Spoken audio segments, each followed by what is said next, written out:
All right, yeah. So this is a blind breakdown. I know about how Game 5 ended, but that is not what we're looking for necessarily, because we want to know how he got there and how things came to be, basically. So once again, this is a blind look. Let's get right into it. Let's see how this one started off and shook down. First map was Dragon Scales, which is, you know, already a map that's pretty wide open. Ragnarok, he's kind of become one of the best, like, I guess you could say, like, I feel like I can use this term because it describes me pretty well. Like Unga Bunga Zergs. Like not a ton of finesse necessarily, but extremely good at being very aggressive. Has a lot of different ways of being aggressive. Isn't amazing in the super late game, but is a very good player overall. And in ZVZ, especially right now, and it has been this way for the past maybe 12 to 18 months, more aggressive plays are extremely strong in this matchup right now. So it kind of makes sense. And we'll see what he can do with that. Both players go hatch first. No surprise.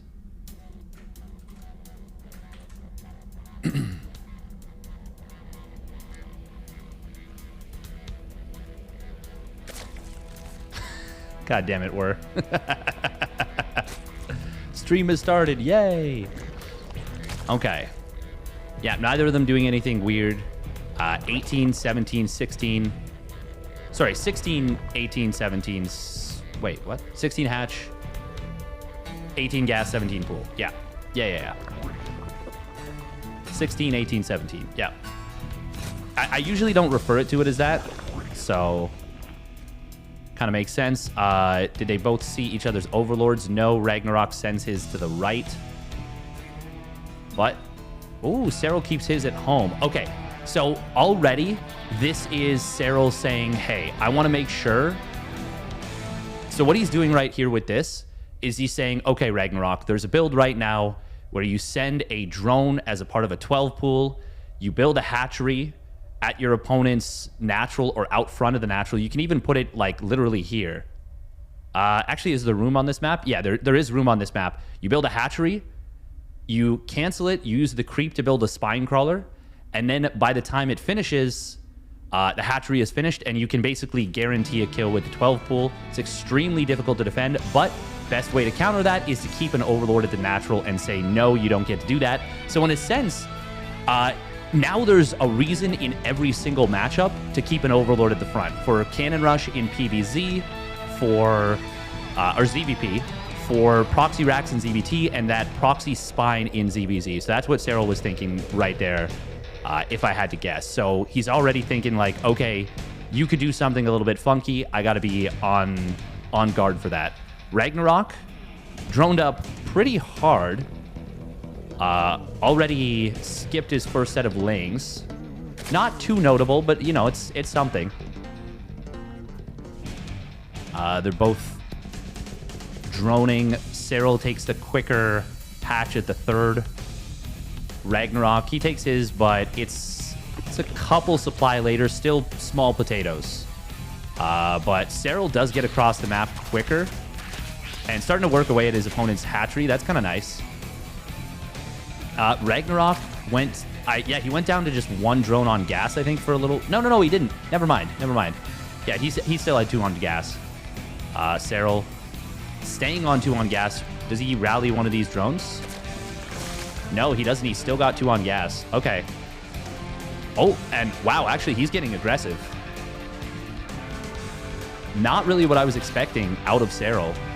He tried to sneak these lings to morph Banes, but Ragnarok was on top of it, so good job from Raggy. Looking at the vision. So this is a map that is rather complicated for defending in ZVZ, especially Ling Bane aggression, because there's so many different attack paths. So where do you need overlords realistically? You probably want one out front of your natural. You definitely want one out front of your opponent's natural. Actually, I think you want maybe 3 overlords, like one. It depends where they take the hatchery, but you want one here, probably one here, and then one here. But even then, you might want one like here and one here. That's just to guard the exits. That's just to keep tabs on the exits. There's a lot of vision. And then even from there, there's an attack path here, an attack path here. They do converge onto this point, but you still would need an overlord. I mean, technically you can put an overlord here and guard the entrance, but then you would need an overlord here as well. An overlord here.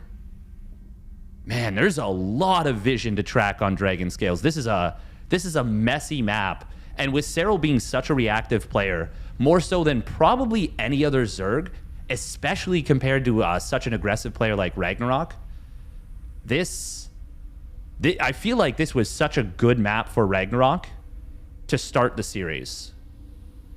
But it's Serral being aggressive, so let's see if he was able to get anything done. Quick Evo chamber here out of Ragnarok, so he's going to be looking to get something done. Where are the Banes going to morph in? Okay, high ground. Ragnarok does not have vision, but he should be able to infer that that is happening. Ragnarok morphing in his own Banes. It's only 2 Banes for Serral. Ooh, if he can get the wraparound, that could be really nice. He gets 1 Ling. Tries to go after the Queens. He doesn't know when these Banes are morphed, so he's got to be careful. Gets 1 Queen. Really nice start. Oh my god. Ragnarok should be dead.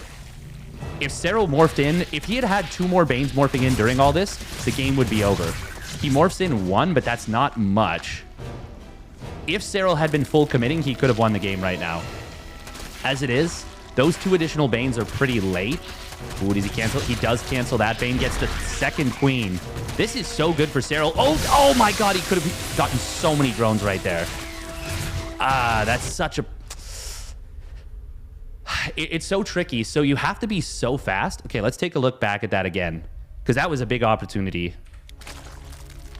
And imagine he literally just morphs 2 more Banes right now. This is still good for him because he forces a little bit of lost mining time. He could have re-engaged right there. So it's actually tricky to be aggressive here and make all the right decisions always, because you never know what is like popping out. But in this case, he does have pretty good information. Serral does that at that point. So you might be thinking to yourself like, oh, it's really risky that Serral went in and sniped this Bane. It's actually not at all, because he knows that the Baneling was not started right away. So this is a good decision to go back in here. But yeah, if this was a 2nd Baneling, or even a 3rd, which it could have been, Serral might just win right now. Good job to get the Baneling target fire. He takes it down. Ooh, really nice job from Serral too. He read that Ragnarok was going to try and snipe down his Bane, so he pulls it back just a little bit. He's targeting down this Queen. So right now, Serral has a choice to make. Does he try and go for drone damage, or does he try and end the game? And he's actually building more units. He's on 9 larvae right now, so he's just got a few larvae popping out. He's getting a 2nd gas. No Roach Warren, no upgrades yet, no layer, which is understandable. But I think he is in a I can kill my opponent now mode. And if that's the case, you technically don't want to go after drones. You actually want to go after... You want to keep the Banes alive and go after Lings. But here, this is an opportunity where it's actually... If he manually detonates this Bane, he can get like... He's going to outright kill 1 drone, maybe 2, but he's going to hit as many as 10 drones. Oh, sorry. I did that wrong. As right now it would be 9 drones. Yeah, okay. So, man, that would be really big. And it's hard to make that call, but doing that would be game-ending damage. But instead, unfortunately, it goes off on really nothing. Good last-second split there from Ragnarok. Once again, I don't even... All I know is the final scoreline, so I'm actually not sure who won each game. This is still enough for Serral to be ahead right here. Absolutely, but it's a situation where he could have potentially won the game. Does convert the 2 drones that were hit by the Baneling, gets those into kills. Even if he splashes all 10 drones, he might not necessarily get all the kills, but even if you get, let's say, 6 of them, like, you are so far ahead at that point. But the other thing is he could have saved the Banelings or Baneling and gone after Lings of his opponent. It's always a little dodgy because you don't know if your opponent's morphing Banes at the top of the ramp. And especially when you're in your opponent's natural, you know, your reinforcing Lings can hit Evo chambers, they can hit Baneling Nest. Things can get messy. Drones are better than they used to be, so your Lings are not going to be as effective against them as they used to be. It's still an opportunity where Serral could have closed it out, like pretty much right now probably. But what I'm saying is I don't blame him for not being able to. Good defense, by the way, with the positioning of that queen. Put it into a nice little choke to minimize his opponent's effectiveness. But now these 2 Banes, they come in, they're late, and they're probably not going to achieve very much at all. They still get 1 more drone and bruise up a couple more, but this could have been so much better for Serral. It's still very good. He's up 6 drones. He's started up his upgrade now. Even on Lings, he's got more Lings popping out. He's also going to be droning up and more than keeping pace with his opponent. So this is still a very effective attack from Serral, but it's not perfect. We know that aggression is not necessarily Serral's biggest strength. We know he's very good at it, but he's not elite. He's not, you know, like Raynor or... I mean, this is going to be a controversial opinion, but no regret. That is fantastic right there out of Serral. So you can see that Ragnarok really wanted to get in for a scout. Serral blocks it. Such a good little play. And right now, there's no alarm bells for Ragnarok about... Or actually, there's no information at all. All he knows is that this Evo chamber is wiggling.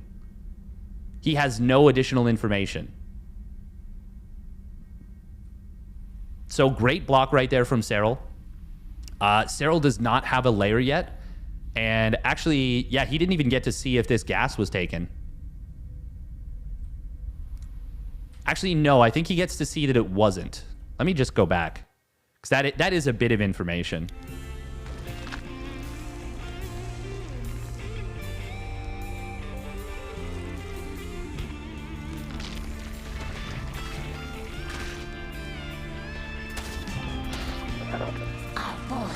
No, he didn't.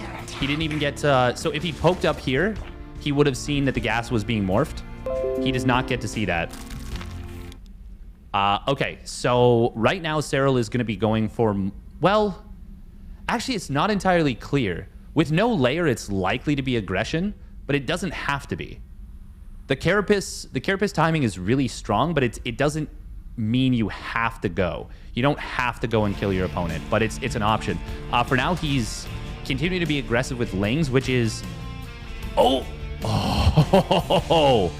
You got to be so careful. Ragnarok should not have targeted that Bane. Well, actually, no. He saw when it morphed because of the Overlord. Good control from both players. Oh, my God. You got to be kidding me. Both Banelings surviving on 1 HP. Wow, Ragnarok manages to get 5 additional Lings out of that. Serral can still... Oh, this is very nice for Serral. Gets a drone. That third... Okay. So this is really calculated aggression from Serral. Initially, I'm not sure. So this is something that it's simpler to just send the Lings in right away and leave the Banelings a little bit exposed, but it's not necessarily the best play. But the fact that he had the third Bane coming in behind makes it better. Makes it a lot better. And Serral already picks off 1 drone. He's going to be able to probably get... He should be able to get all 4. Now he gets 3. He realizes the Banes are morphing. Nice save by Ragnarok to save 1 of the drones. Still good stuff out of Serral. And yeah, he's going to be putting on... he's going to be doing all in with this. So he's far enough ahead that I don't think Ragnarok would be able to hold. But it's already been a bit of a messy game. He did get supply blocked at 82. But hang on, did that actually impact his production? Let me just jump back a tiny bit. So the reason that I'm analyzing the whole thing, the whole series, is I want to have an idea of like what Serral's mindset was going into Game 5.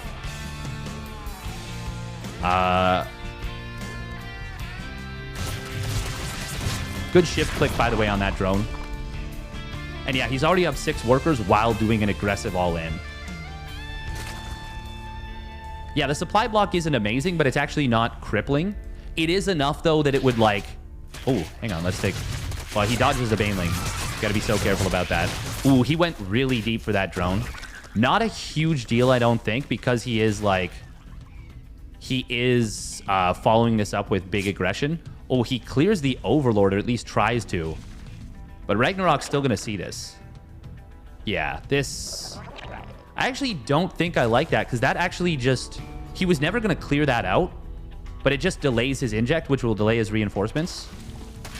That is a good number of Lings right here. Carapace not quite done yet.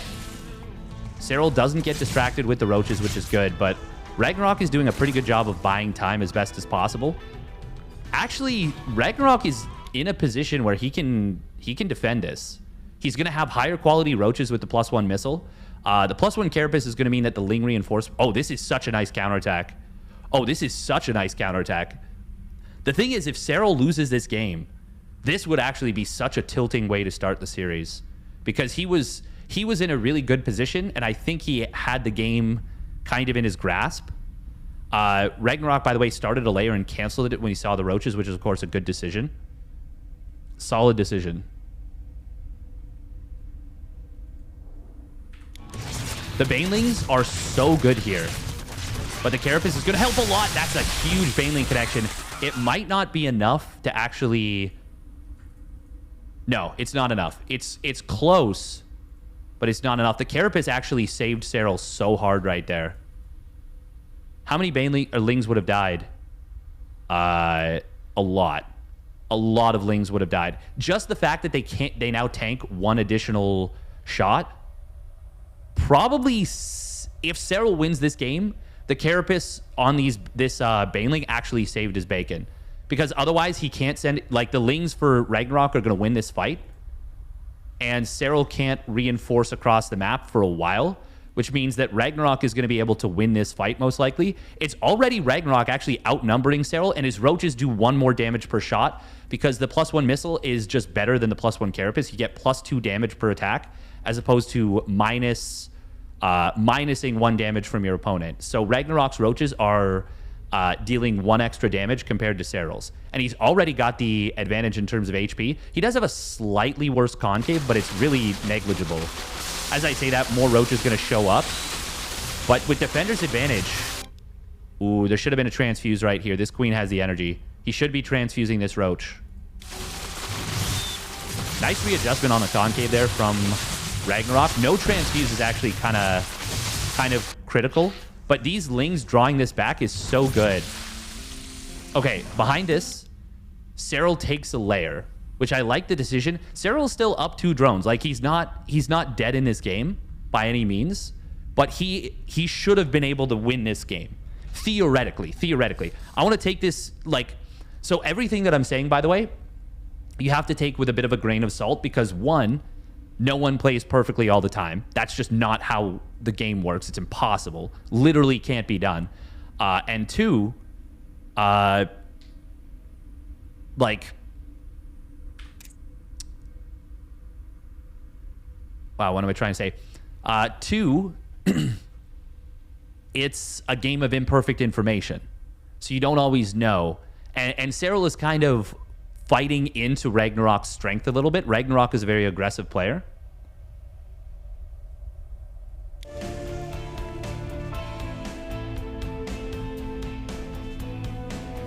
But these Lings from Ragnarok saved him. Yeah, 100%.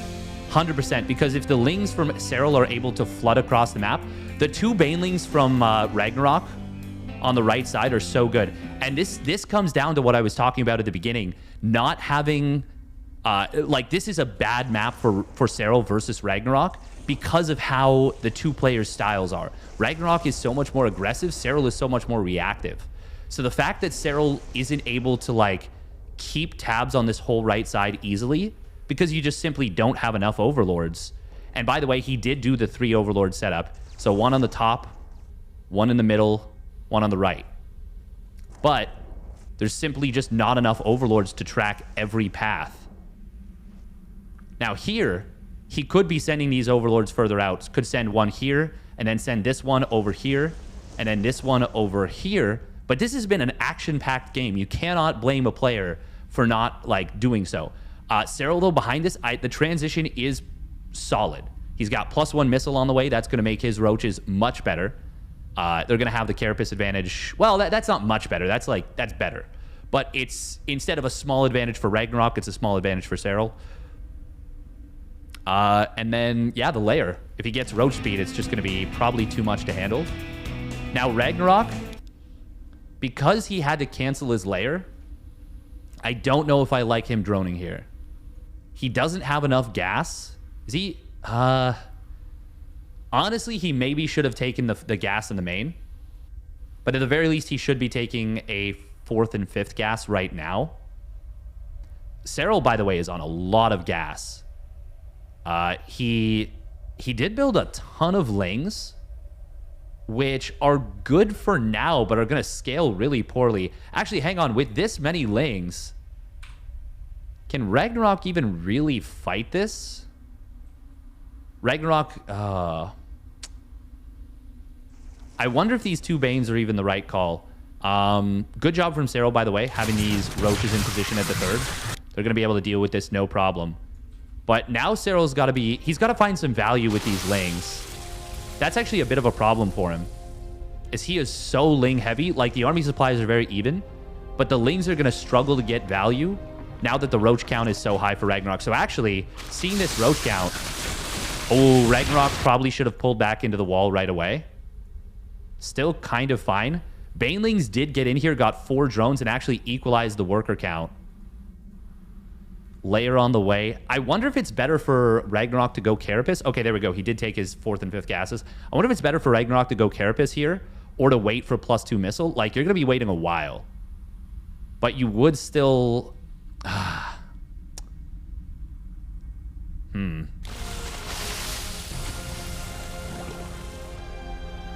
Ragnarok, I was just going to say, he needs a little bit more map vision. He needs to get the inside track on these lings. Serral's going to have a really strong 1-1 roach timing, where his roaches are going to be better. They're going to have speed. They're going to be difficult for Ragnarok to deal with. I do like that Ragnarok has kind of... Oh, this... You got to be really careful, because he doesn't know where his opponent's lings are. Okay, he sees them coming in. Let's see how he responds. Does he... Oh, this actually looks kind of scary for Ragnarok right now. If he doesn't get a roach in the wall, he might just die to this ling run by. Okay, Queen gets into the wall. That's good. Ooh, Serral, this is interesting. Okay, instead of going for the counterattack, which I think would be probably the right call, and we can see Ragnarok, look at that. He already stacks up his drones. He's like getting ready to pull them. If Serral had gone for this 3rd base, that would have been a great choice. Ragnarok does have a lot more roaches than his opponent at the moment. He's up 10 roaches on his opponent. But Serral, if he can cut off reinforcements and comes back with the lings, that could be really good. Ragnarok, if he's going for an attack right now, Ragnarok probably should have saved some of those lings on the right side to morph into Banes, just so that you could have something. Just so you could have something ready to go. And now Ragnarok actually has the reversal of the issue he had before, where he has too much gas and not enough minerals. Oh, Ravager Morph. That's going to buy time. That's actually... That might seem stupid because you're going to lose it anyways, but it does buy him a little bit of time. Nice concave here from Serral. Oh, this is so well done from Serral. Yeah, he should be able to wrap around on this and just take the game right here. And I mean, looking at the replay tab, yeah, he's going to be able to do so. And this is, of course, the +1 Carapace coming in for the lings. Great wraparound here. Nice Corrosive Bile. It's 1 or 2 roaches, and then that one hit like 3 roaches. Yeah, that's a full cleanup. Very well done from Serral. But it was a bit of a messy game. Bit of a messy game for sure. Not perfect.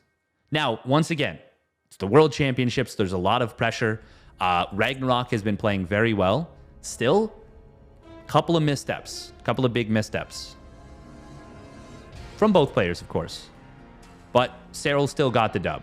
But I could see... I do know that Serral is a player that puts a lot of pressure on himself. I could see that that didn't go perfectly according to plan, and that can make things a little messy. right, let's see how game 2 shakes up. We're going to be paying a little bit of attention to the openings to see once again if things are weird at all or if it's just normal stuff. I want to see if Serral keeps his second overload at the natural. Yes, he does. Okay, so he is observing the potential of that aggressive act that I was talking about.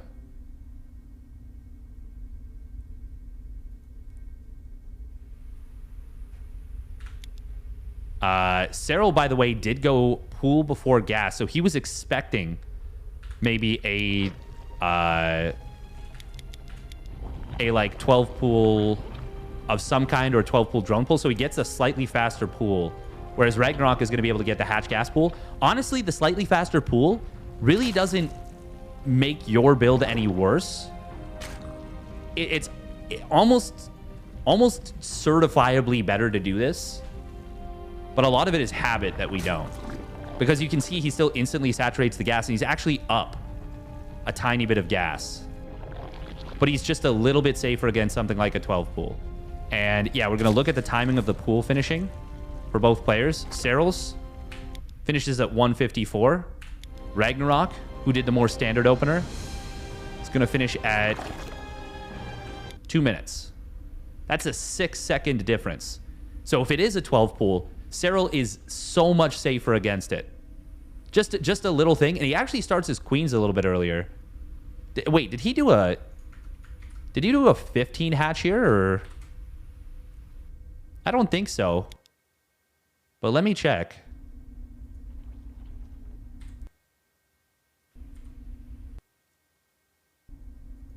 No, he did a 16 hatch. Okay.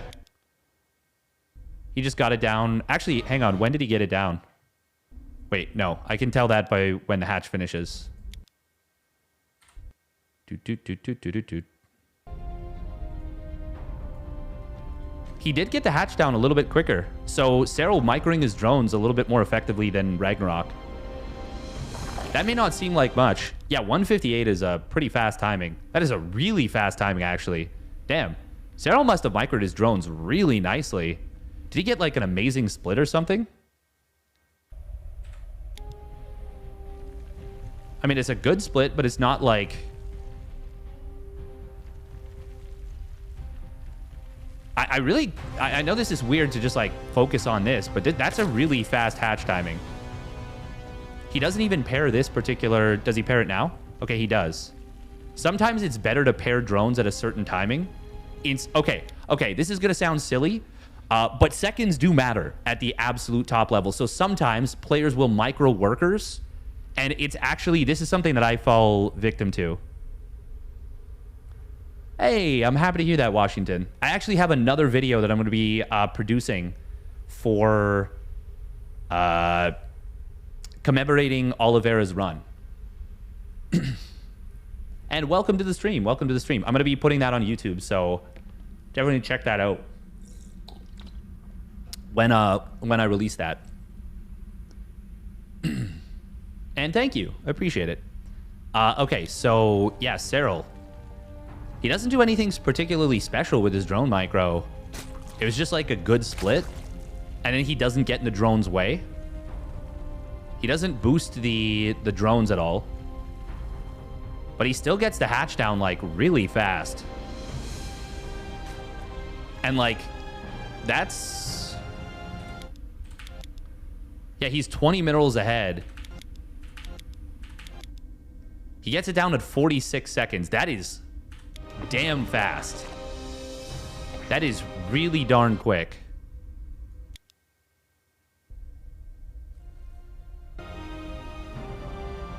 Bottom base advantage. Oh, that you're right. I always forget about that. Yeah, you have less to rally your drones. Yep. Yeah, that's it. That's it.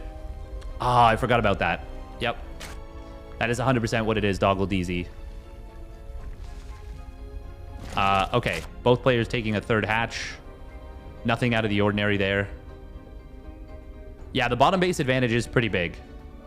Okay, so to explain that, whenever you spawn in the bottom side in a ZVZ, your drones have less distance to travel from the eggs, It may not seem like much, but that can compound to, you know, a couple extra mineral trips in the early game. Whereas your opponent has to travel just a little bit further to reach the minerals. People talk about the disadvantage that Terran has by spawning on certain sides when the tech labs and reactors are exposed. This one is actually a situation that comes up every game, every single ZVZ. So it is a small, very, very small advantage. Very unlikely to make a difference in the game, but it is still something. And for something like a 12 pool, it could actually make a difference. Oh, Serral puts the Lings on hold position. Ragnarok looking like he wants to maybe clear an Overlord, but I guess not. Both players going for the Baneling Nest at the front. Unsurprising. This map pool is not great for 2-base plays, just because it's so big. Any kind of roach push is going to be a little bit difficult to make happen. Serral going to hide some Lings. This feels like he wants to get aggressive with Banes. But Ragnarok going to pull the trigger first. It could still be defensive from both players, but it doesn't really feel like it. Feels like they both want to be at least a little bit aggressive.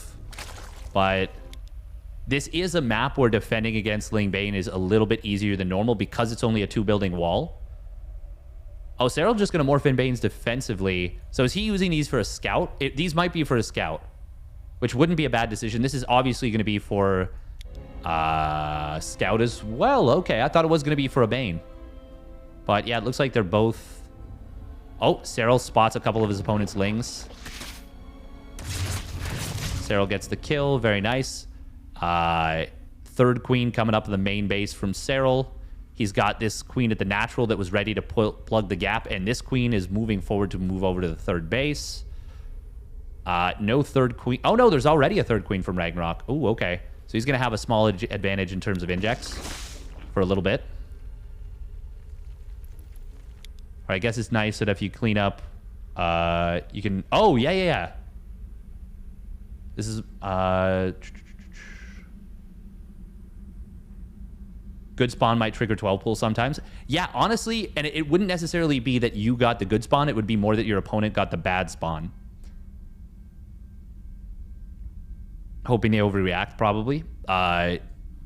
You think so? I always feel like in a standard game, usually you build between 6 to 10 Lings anyways.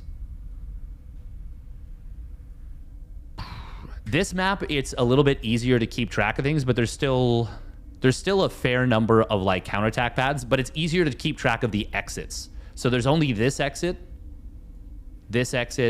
and this exit. And you can put an Overlord here, as far back as here, and it still tracks that exit.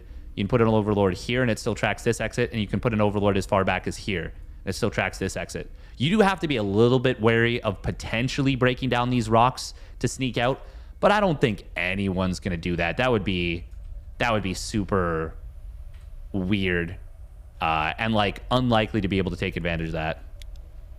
Both players do get the Evo, but oh, okay. Serral actually shows the Lings. I do like what you're talking about, Eba, of having these hidden for a sudden ability to counterattack. I think I love that concept, actually. Oh, Serral. Okay, this is going to be an all-in most likely. Second gas, hiding the Roach Warren in the back. This is something you would have expected Ragnarok to do. But Ragnarok, ooh, he started Carapace, instead goes for +1 missile. So Ragnarok is playing a little bit more macro. Oh, hang on. Okay, he gets the second gas, or third gas as well, and once again goes Carapace. Carapace timings are really common and really strong these days. ZVZ is just kind of a mess of a matchup right now. And it really... This is the most... I mean, there's a reason Serral struggled so much with ZVZ at this Katowice. It favors wonky, weird aggression so much more than it ever has. I don't think you can see the gas, by the way, for Ragnarok. No, you cannot. Not with this setup.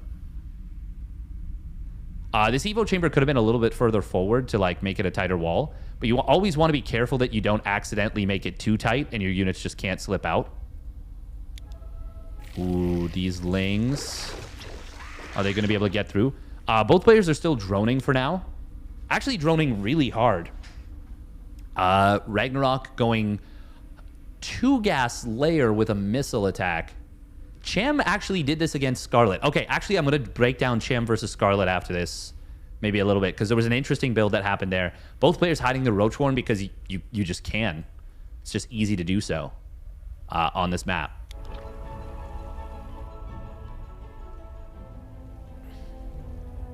Where's this Bane morphing? Okay, so it's just defensive Banes out of Serral.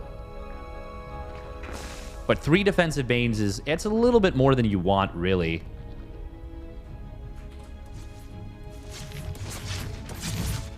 Ling won't be able to get in, but, I mean, can see that there's nothing happening here. Ragnarok. Oh, okay. All right, I see what happened here. Ragnarok is faking mutas.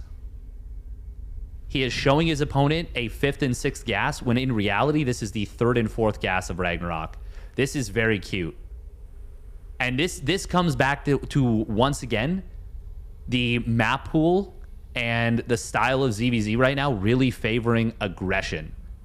So even though Serral only needs 3 overlords to track paths, 2 means that you can't do something like put an overlord here and watch the gases at the natural. This is a really smart play out of Ragnarok and could bait an all-in from Serral into a bunch of roaches. So this is actually a really nice mind game out of Ragnarok here.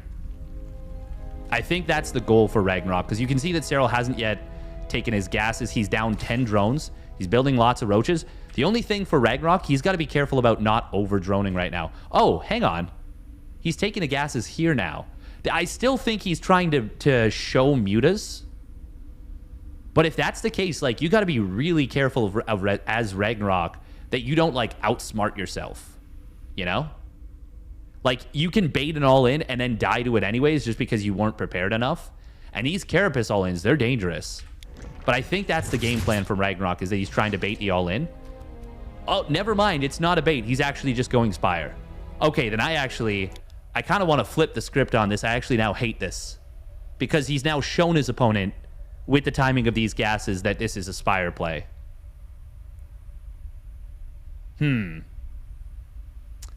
Yeah, I don't think I like that, actually. If you're going to do that, then just take the gases at the natural and take these at a normal time.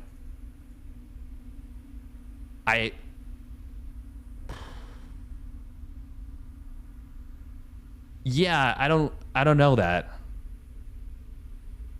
Huh. Maybe he changed his mind. It's possible, but, like, I can't imagine that. Knowing how much prep Alpha X players put in and how much... It's possible that it was, like, a spur-of-the-moment thing or, like, jitters or something, but this is very surprising. And this was a round of 8 match, so they... Yeah. So Ragnarok was preparing for this for all of the day beforehand, and he got to see Serral's ZVZ. He got to spend a lot of time dissecting it. Yeah, this is weird to me. This is a really weird move. Serral does check this. So he sees the gases, and we can see that there's no layer for Serral. He is getting the 2 gases at his 3rd, but that's a fake out from Serral. And he's hiding the roaches as well. Like, this has potential to just kill Ragnarok outright. Like, Ragnarok needs... He probably just needs 2 spines straight up at the natural. This would have been such a good move from Ragnarok if he had stopped droning at, like, 60 and had not taken these gases and had just waited for the attack of Serral, because he would have had +1 missile versus +1 carapace, which is better. He would have had roach speed, which is way better, and he would have been just defending with roaches. Oh man, this is such a weird setup. Now, Serral doesn't have any overlords on the way, and oh my god, did Serral get himself supply blocked during a critical moment? I think that's what happened. Once again, I haven't seen the games. This is my first look at the game, so I'm not sure, but I'm looking at that overlord counter. I'm looking at the larva. I'm looking at the progress of these injects. Also, you can see that he's prioritizing denying the scout over getting some injects, which The thing is, Serral is also doing a nice mind game where he is looking like it could be mutas from him. Well, actually, hang on. When did Ragnarok see these gases at the natural last? That's something I gotta check because... Yeah, Ragnarok checked that there was no gases pretty recently, I think. We're gonna go back even just a little bit further.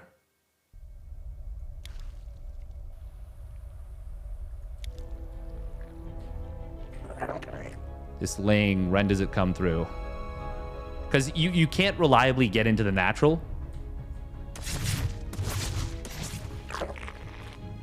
Okay, so he sees no gas. Ironically, it would have actually been better for... So at this point, man, there is really no reason. I mean, I guess Ragnarok scouts the drone count. Did Serral transfer... Oh, he did. Ooh, I didn't notice. Serral transferred drones away from this. Oh, that's very cute. Okay. Okay. That's what baited these 2 additional gases in the Spire. Oh, I did not notice that. Good job from Serral here. So that, man, there is so many mind games. There's so many mind games at play.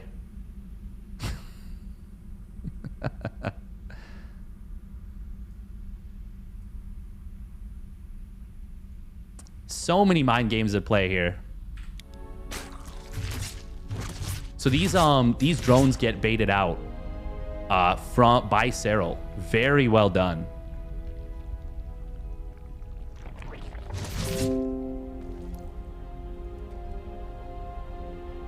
And he baits out the Spire too, the 2 additional gases. So I wonder if Ragnarok was gonna go for like was going for this bait play to try and bait the all-in.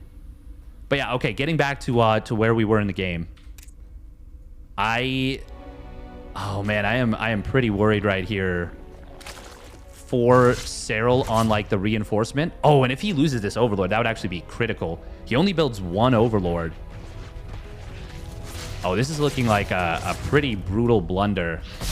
Ooh, this Ling counterattack could get a couple of additional drones. So this could actually cause... Okay, if Ragnarok's counting the drones, he will see that this drone count has not gone up at all. Which I think he was. So even though you see the gases being done, this still looks a little bit wonky. Also, Serral notably has not built roaches off of the base. This is actually really good from Serral. But I think this supply block could be his undoing. Because right now he's on 7 larvae. He's only going to be able to spend 4 of them. And he's about to have another inject popping. He also hasn't injected from this natural hatchery for a while, and he's starting to float a little bit of money. These may all seem like small things, but at the absolute top level, like, these are big. Okay, now Ragnarok sees it. What is Reggi's response? Does he cancel the Spire? Oh my goodness, this Ling counterattack should never get in. Oh, this is so bad for Serral. He's going to lose the Queen. No, he's not. Oh, wow. Ragnarok should have targeted that. That's a better target. +1 missile is done for Ragnarok. This spine, these 2 spines are so late. So late. And don't worry, some people in the chat, they have really small, really small, and yeah, they try and cut people down, but that is their problem, not mine. Okay, bunch of Banes morphing in from Serral. That's obviously going to be good for the spines. Small self-esteem. Yeah, and penis. Showing the Bane morph, I don't think that's my favorite thing from Serral, but it's like he could have just morphed it back here, and it would have been fine. And it would have just been out of vision. But I understand. Once again, this is like a higher pressure situation, like this is the World Championship. Like you are going for it. The supply blocks from Serral, even though they've been like soft blocks, they have caused some problems. The fact that this Queen survived for Serral is actually pretty big. Like, it's not on 50 HP, it's on 15. That is going to mean he gets more injects probably than he should. Ooh, Serral never saturates these gases. Oh, so sexy. So he fake saturated them. He literally mined 12 gas from this. Yeah, 8 from this one, 4 from this one. But a really nice mind game from Serral. Unfortunately for him, Ragnarok had already started building workers at that, or roaches at that point. But I think it did get Ragnarok to delay building the spines. So good, like... yeah, exactly. Hey, happy to hear that, Equality piece. Glad to hear you're enjoying it. Yeah, because like a lot of people don't realize, and there's only so much we can do as commentators during the live games. You can't do this. You can't just be like, okay, sorry, Ragnarok, Serral, I need to pause. Something really cool just happened. Like you can't do that during the live event. So this is like a fun thing for me. Fun thing to go back and kind of look through it. Let's take a look at the roach count. Like Serral has successfully pulled the wool over his opponent's eyes, but it might not be enough. Because, one, the maps are kind of big, so defender's advantage is pretty big. Is Serral even supply blocked? It's like a soft block, right? So it's him missing out on just a couple of units. So, like, right here. He's on 225 minerals, 101 gas, and he's supply blocked. He's only on 1 larva, but he's about to have... it's like small amounts of reinforcements, right? So, and we'll see, I can tell you that this is going to be a really, really close fight. I can tell you that without even looking at it. I mean, obviously, it's a little bit of a cheat because I can see that there's still 6 minutes in this game, so it obviously doesn't end here. But I can tell you that it probably would have if Serral's aggression was perfect. So, let's take a look at the Overlord timing here. So this inject pops. How many larvae is he about to be on? 6, 7 larvae. He can only spend 4 of them once this Overlord pops. But he has the money to build how many roaches? He has the money to build 5 roaches, soon to be 6, in terms of gas. Or he could even build more lings. What is 5 roaches? 5 roaches is 225. 300, 375. I mean, I guess as long as he like spends the larva right away, it's not so bad. But it's like it's missing out on like 1 or 2 extra units.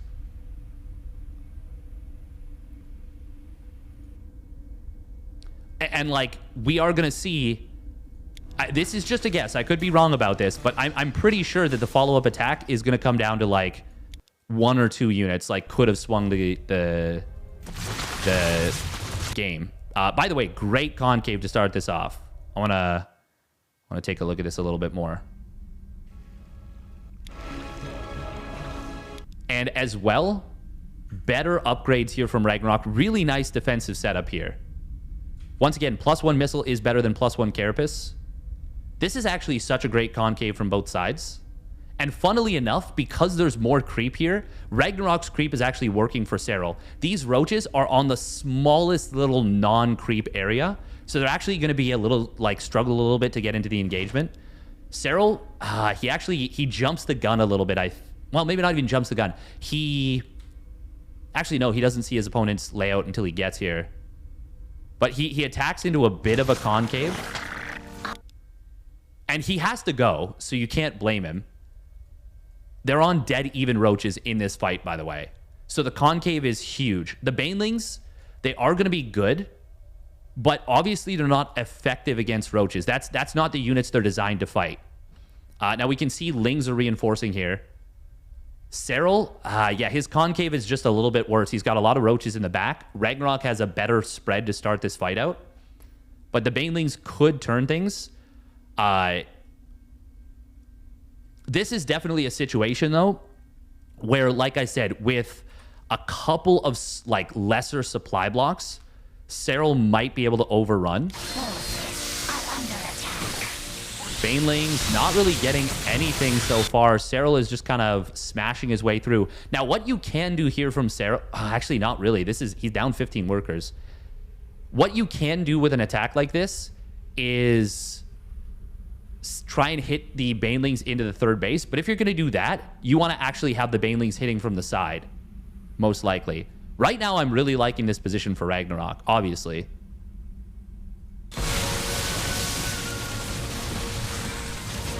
Yeah, this is a clinical defense from Ragnarok. Excellent concave. He's got these units coming in from the top. The spines are good. He avoids taking any drone damage. Does he pull the drones into this, though, is the big question. Because there are more roaches now for Serral. Well, actually only up by 1.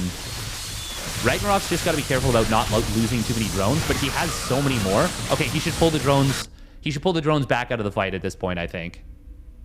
Or put them on hold position, because they're going to lock Serral's roaches in place. They're going to let these roaches on the bottom side be fine.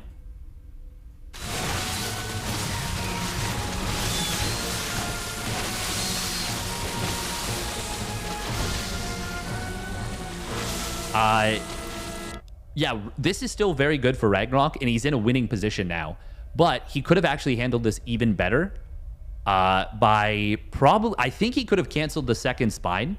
If he's going to let the second spine finish, he should pull the drones back earlier. This is still like a great position. He's up 6 workers. He's up a layer. He's up roach speed. Also, he should not let Serral get away. There is no reason to let Serral escape right now. Once you have roach speed and your opponent doesn't, no reason to let these roaches escape.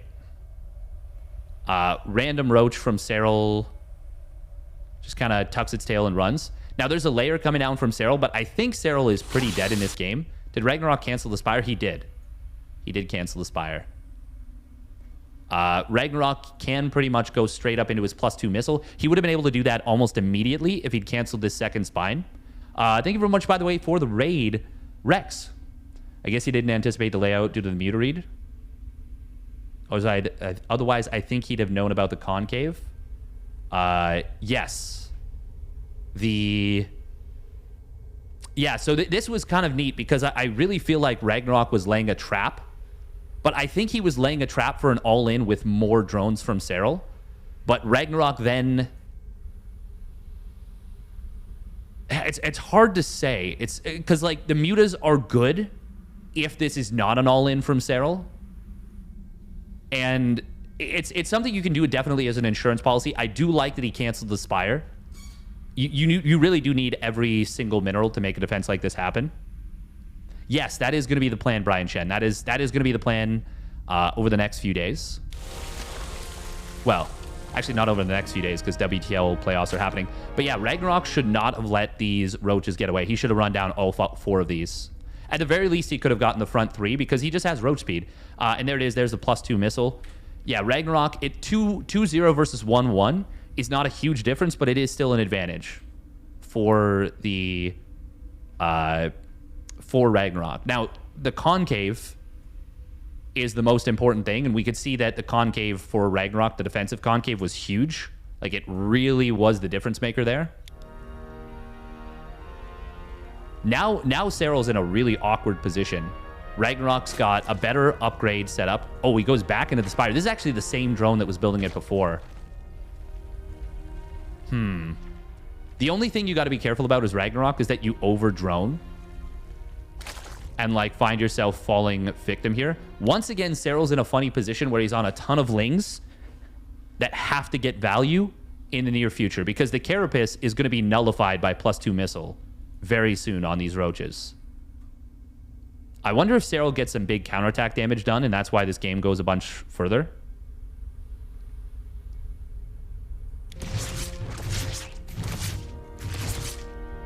So Ragnarok, if he can get a scout on the layer, that would be pretty nice. Good job from Serral here to get on top of this and kind of zone this out. I think Ragnarok should have just dove the main, though, to see if there was a layer. Oh, big attack coming through the middle. Okay. Will Serral be able to hold? Honestly, well, hold on. No, maybe not. The only thing is that Serral has so many of these lings that are going to have... Oh, Ragnarok canceled his +2 missile. Why?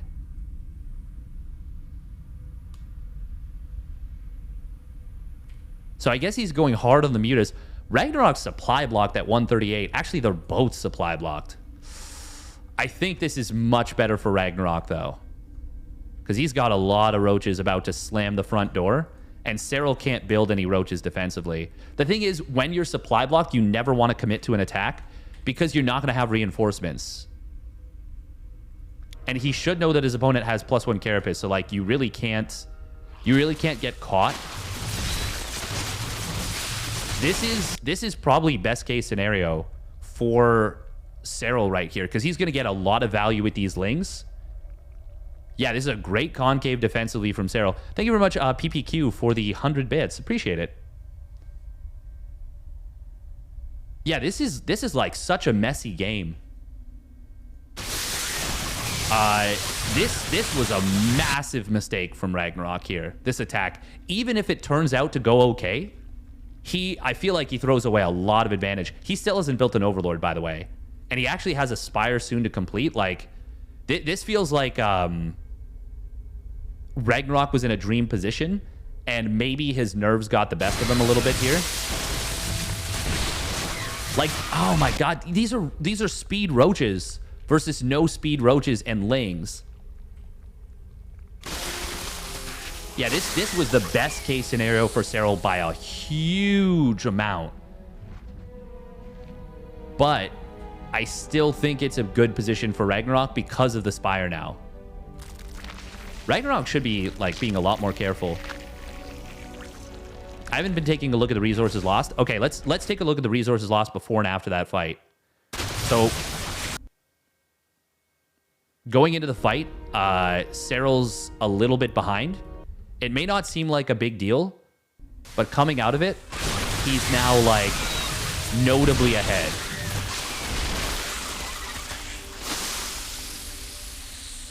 Yeah, look at that. He gets to trade almost all of his lings out for pure roach in a position where his roaches are so much worse. They don't have speed, they don't have +1 missile, they have the carapace, but, like, they're just worse. Did Ragnarok get to see that there was no... No, he didn't get to see that there was no 6th gas. And I don't think he's checked recently that his opponent doesn't have, like, a good drone count at the natural. So Ragnarok might he might end up overextending, attacking into a position that he really doesn't need to. The thing is, Serral is still behind. Even though he's up in supply, the Spire is going to be worth a lot here. And specifically how Serral likes to approach the game. So I can already see that this series has been very taxing mentally. Because both players have entered positions where the game has gotten weird very quickly. Serral is a very procedural, very methodical player who likes to understand the game state at all times. Already in the first 2 games, there's been a lot of weird stuff that's been difficult to track. Very difficult to track, very difficult to understand, and very difficult to get a hand on. So to have this already in the first 2 games of the series, regardless of who wins or loses, it's so far outside of Serral's comfort zone. It makes a ton of sense that Serral would already be, like, off kilter. And that's not me making excuses. That's me just stating facts. That's just how Serral likes to play the game. He likes to play the game with perfect information. And we can see Serral, he is still gearing up for a big attack. He is going to get the roach speed. He is going to get the +1 missile. He could even cancel the roach speed. It's so far away. The problem is these mutas are going to... Man, Ragnarok really got supply blocked brutally. How long was he at 130 for? When did he build the Overlord that got him to 130? Okay, wow. And this is something that can happen when you're trading for a long time. Oh my god, he hasn't built an Overlord in like 3 minutes maybe. Okay, the last Overlord he starts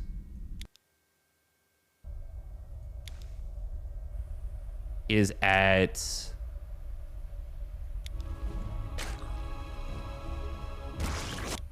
554. The next time he starts an Overlord,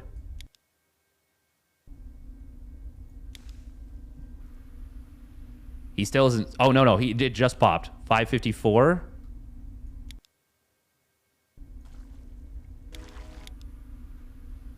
on.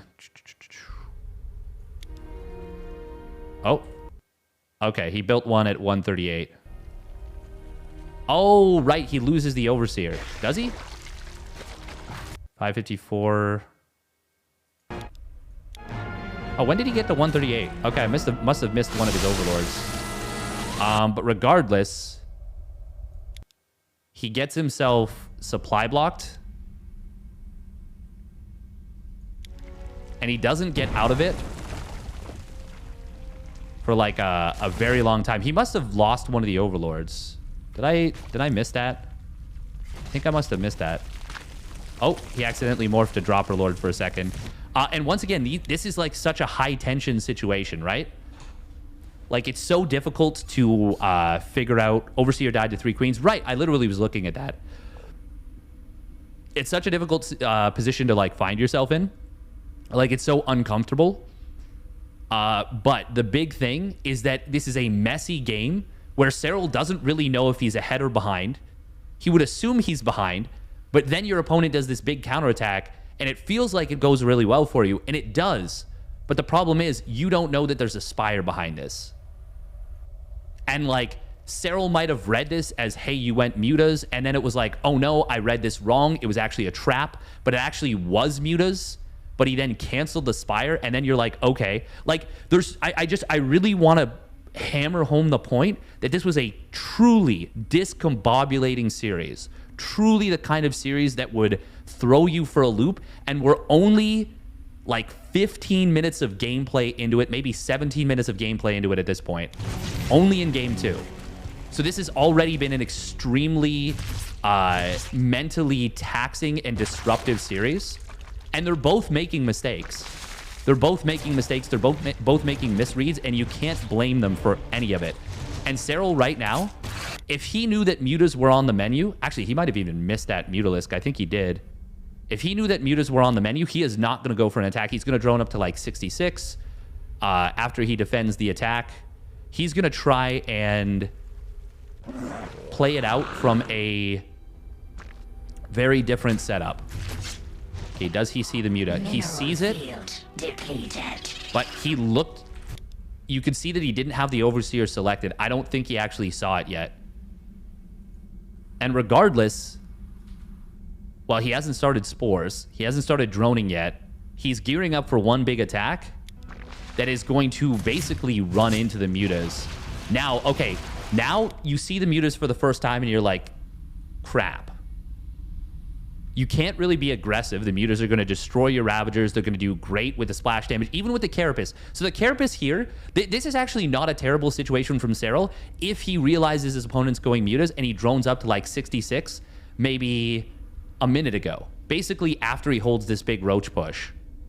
If he drones up a fair bit, he's actually in maybe even a lead because the Carapace helps so much against the Mutas. I think it's a very palatable situation for Serral. Yeah, I think it's a very decent situation. You can even go Hydras. You can even go Hydras. The new Hydra, like, there's options. Maybe you don't want to do that now because it's a little bit, like, inconsistent. But, yeah, this is... The fact that Serral was clearly gearing up for a massive attack makes this very... uncomfortable for him because now he's even supply blocked and he wants to be building... Well, actually, no, he's only got a little bit of larva, but he would have loved to have spent that larva on units instead of on overlords. And now, yeah, we can see that the Mutas, they're going to be able to take down these Ravagers so quickly. Roach speed will be done for Serral, and he's on 1-1 Roaches. And if we look at the Roach count, well, I mean, it's even. But there are some Lings here for Serral. But of course, these Spines are going to be tricky to deal with. +2 missile is not going to be even a factor at this point. Ragnarok actually so badly supply blocked right now. He's almost floating enough money for... Well, he's floating enough money for 5 more Mutas. He could morph in Ravagers. This supply block is going to make this fight... So, oh my god. This is a supply block that might actually be better for Ragnarok.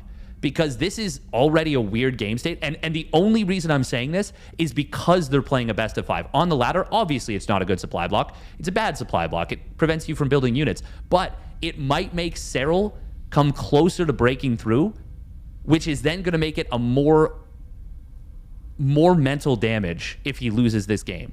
Does that make sense at all?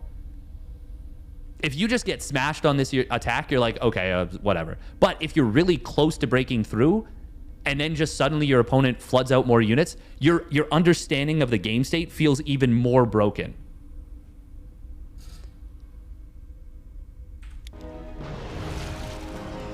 Like, normally, we're used to players playing in their most comfortable setups where things are, optimal. Everything is going as well as it can. You just play ladder. You're chilling. Everything's fine. Like, you don't really have to worry about too much. But in a situation like this, Serral's already lost 2 ZVZs to Korean Zergs. He's facing down a Korean Zerg that arguably is even better at playing the exact same style than DRG and Solar are, who he already lost to. The games have gotten weird. Things are not comfortable by any stretch. He already loses 2 Ravagers. Nice job from... Okay, that was really cute from Serral. He actually sent the Ravager to the left to try and draw the Mutas away. So just nice little micro trick here. And this is a good wraparound and a good concave. But good job from Ragnarok getting away from these Lings. And he actually drags Serral over to these spines. Yeah, this is... The Mutas just add too much DPS from overhead. But, like, look how close this is. It actually feels really close. And now you're starting probably as Serral. I don't want to I don't want to say what he was feeling at this point, but now you're starting to feel like, oh, crap, maybe I can win this game. Like, I'm starting to break through on the ground. My Carapace is really doing work. Things are going well. And now Ragnarok is going to have much more reinforcements coming out than normal because he got supply blocked.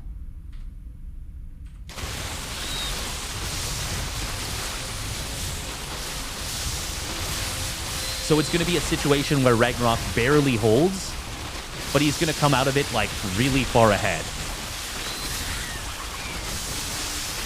And now you've got a tricky decision to make as Serral too, because you don't really know what your opponent's worker count was. You don't know if they were on,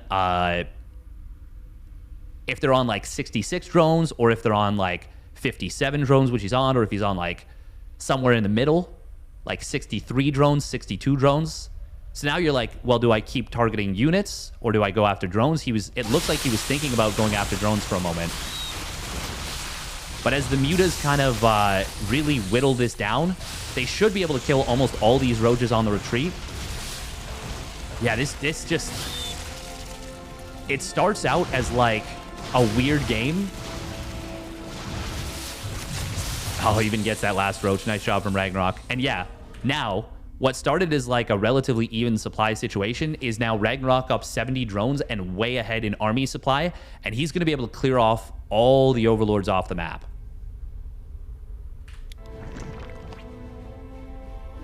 And now this game should probably be over.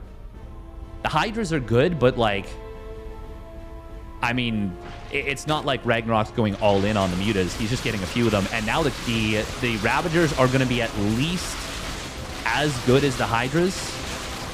Yeah, we've got the Overlords getting picked off. Serral won't get supply blocked, which is good, but, I mean, he loses all vision he has on the map. And he's not going to be able to get the Contaminate. I do like that Ragnarok finally takes a 4th. Normally, 4th bases are, like, pretty standard in ZVZ, but in a situation like this, both players were, like, pretty... They've been pretty broke for a lot of this game. Like, they haven't had the spare money, the spare change for a 4th base. But Ragnarok taking a 4th base, because they've stayed on 3 bases for so long, usually you can stay on 3 bases in ZVZ and it's not such a big deal. But in this situation, they are going to be starting to mine out of their main bases. So even though they're on a relatively low drone count, you're going to need that 4th base pretty soon if it's going to go longer. Serral, by the way, nice job, like, semi-saturating this gas to keep his economy a little bit more balanced. Ragnarok has actually stopped mining this 1 gas, and he's still, like, over-gassed right now. But it doesn't make sense for him to stop mining gas more than this, because then he'd be over mining minerals. So in that sense, yeah, he wants this 4th base pretty soon. Regardless, though, yeah, I feel like we've already crossed the like, big decision point where it's now, like, a pretty solid lead for Ragnarok. He'd have to take a pretty bad fight to lose this. And the thing that makes it even worse for Serral is because the mutas have completely blinded him. Like, look at Serral's vision. It's terrible. And he can't afford to go into, like, Tunneling Claws, Burrow move to get some kind of counterattack damage done. He's just going to be blind for the rest of the game. So now, this might have been a situation where Serral should have GG'd, like, right now. You know? Like, after his attack failed and he sees the mutas out, just refresh. You're still 1-1 in the series. Just get this game out of your head. Playing this out for the next 2.5 minutes, it's probably just going to be you trying to go in and, like, make something happen that just really... There really isn't much to be done. The army supplies are very even, so I don't blame him for staying in it. Obviously, and like, I'm sure... The thing is, people would have given him flack if he GG'd at this moment. But... I wouldn't have blamed him too much. I understand why he stays in. Oh, nice job from Ragnarok with actually good micro from both players right there. Serral targeted the one muta. Ragnarok pulled it back, and then Serral pulls back his high. Like, that was just actually a really nice little exchange of micro. Shows that they were both still playing mechanically very on point. Serral, he's going to need to go, like, very soon, though. Ragnarok has recognized that this is going to be pretty much an all-in from Serral. And he has not droned up at all. The only thing he's done is taken a 4th base, but that's just 300 minerals in a drone. That's not, you know, your supply being filled up. Like if Ragnarok maxes out but goes to 70 drones or even 66 drones, and Serral is able to max out and he's just on 50 drones... He's going to just have a better army. He's just going to have a bigger army, and it might be able to snowball the game from there. All it takes is one bad engage. And that's kind of what happened between Scarlet and Cham, where Scarlet was ahead in the entirety of that game 1, but she never was able to close it out. And then she just took one bad fight. And even though she killed 2 of her opponent's bases and knocked Cham down to 2 bases, she still lost because she just took a bad fight. And that's what can happen in ZVZ more than any other matchup, I feel like. That's not true. That can happen in pretty much every matchup. But in ZVZ, it's... The static defenses are so crap that it's really difficult to like, prevent a counterattack from just killing you. Now, we are in a situation where Ragnarok is probably going to want to trade out these mutas pretty soon. So that's why he's attacking. And I mean, even though Serral's going for an all-in, like, Ragnarok can actually be the one who attacks. And these mutas will draw some Hydras to the left side. If they don't, they're going to kill off a lot of drones because Serral hasn't been able to afford spores in any base that wasn't his main. So this actually means he's occupying army supply right now. So this is good job from Ragnarok. I like that Serral didn't get the spores because he needs to do something, like, drastic. But it does mean that now he's in an even more awkward position because Ragnarok's attacking. Oh, Ragnarok eating a couple of corrosive biles isn't really what you want going into this fight.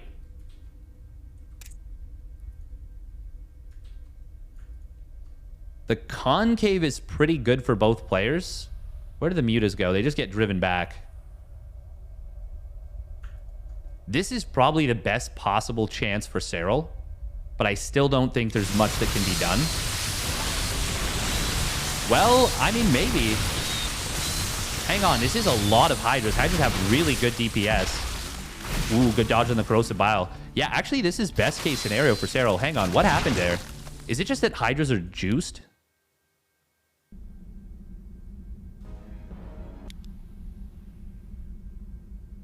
How bad was that corrosive bile that Ragnarok hit himself with?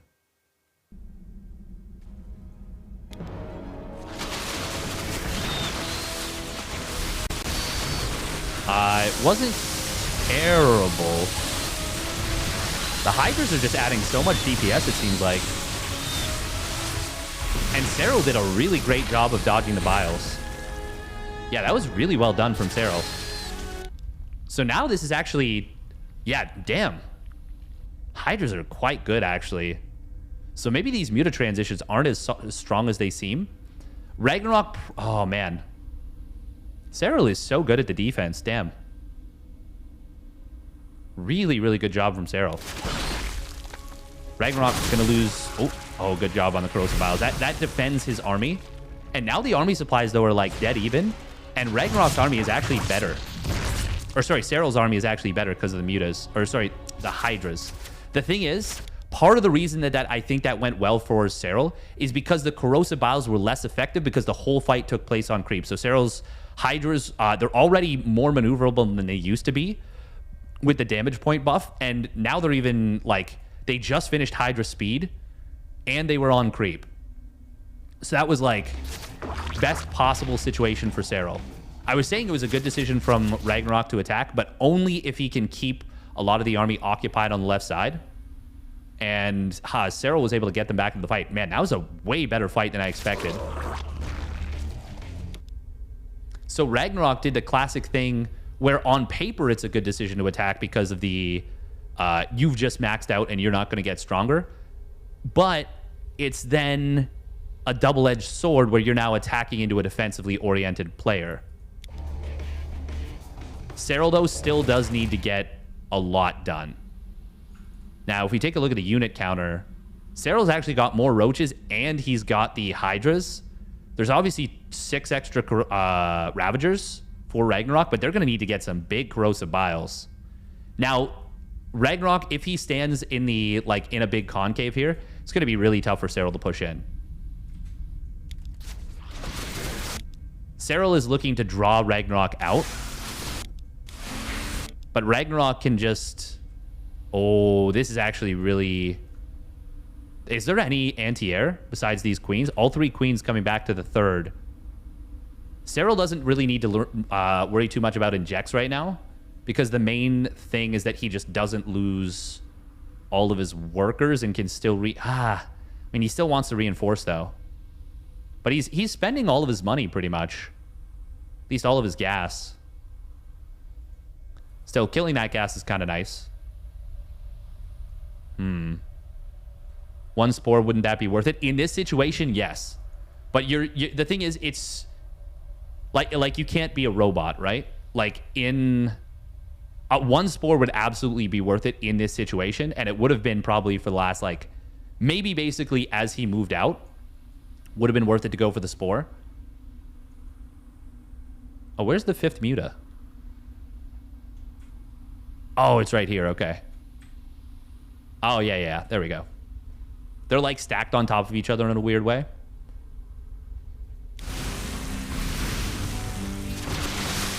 Corrosive biles. Oh, those were really well-placed biles from Serral. That got a lot of damage onto the frontline roaches of Ragnarok. This game is still so close, actually. Whoever loses this game, that's tough to recover from mentally. The thing is, too, now that Serral has added on hydras, Ragnarok can't track Serral's movement as easily. They're both blind in the middle of the map. Oh man, there's such limited vision. This is so scrappy right now. Ragnarok, oh, okay. This Overlord kind of saved the game for Ragnarok, in my opinion. Because seeing Serral coming here, he just sees a tiny little bit of Serral's army, and that allows him to rotate. If Serral gets up the ramp and sets up a huge concave here, this base is forfeit. He can't fight.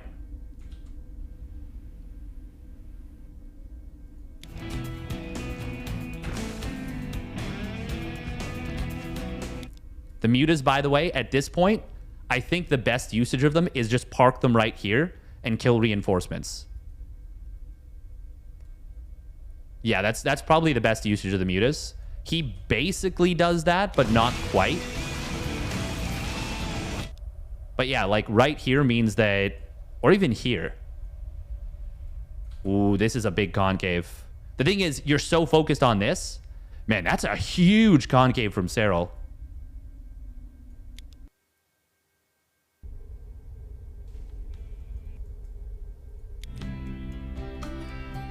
This Overlord should see it coming. God, that's such an uncomfortable... Oh, man. That is... Oof. Seeing this army coming, this, puts your... It's scary. This is a scary concept, especially with how Ragnarok's army is set up. So I don't think Ragnarok realized that Serral split his army into 2. Because he balls everything up and tries to go to the right side. If Ragnarok's able to make the defense here, That is so clutch. He's going to need some like big corrosive biles on one of the ramps, maybe even both, to have a chance here. Because this is such a huge like collapsing grab that Serral's about to do. How long would it take for 5+ Zero Mu to kill +1 Carapace Roach? It would take a while, but just being able to chip away at the reinforcements is big. Any free damage you can get, you take.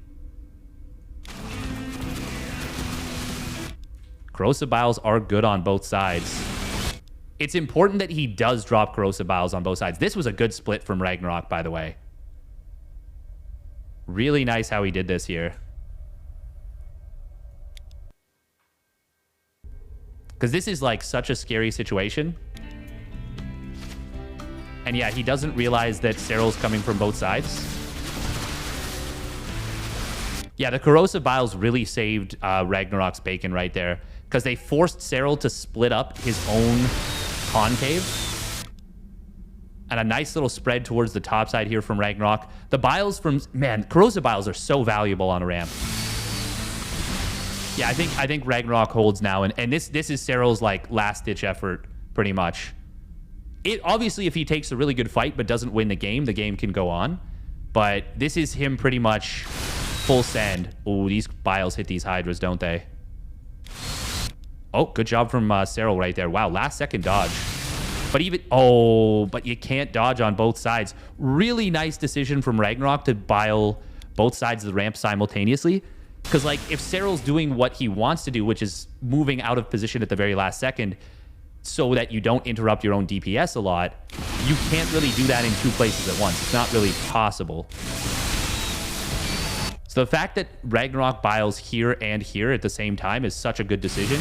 And these, I think these will end the game, basically. These are going to be like the... Well, actually, this is already looking like there's just too much here for Ragnarok. Yeah, there definitely is. But the biles really saved him.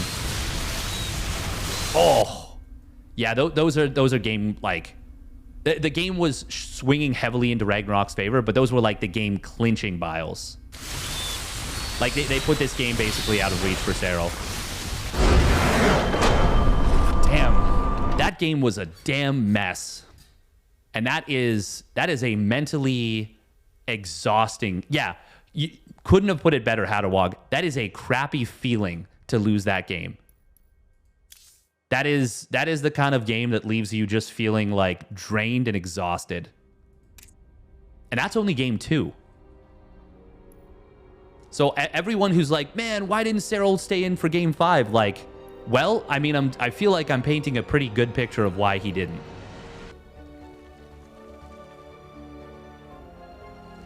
So let's see how this one goes from here. So far, both games have been hatch gas pool from both players.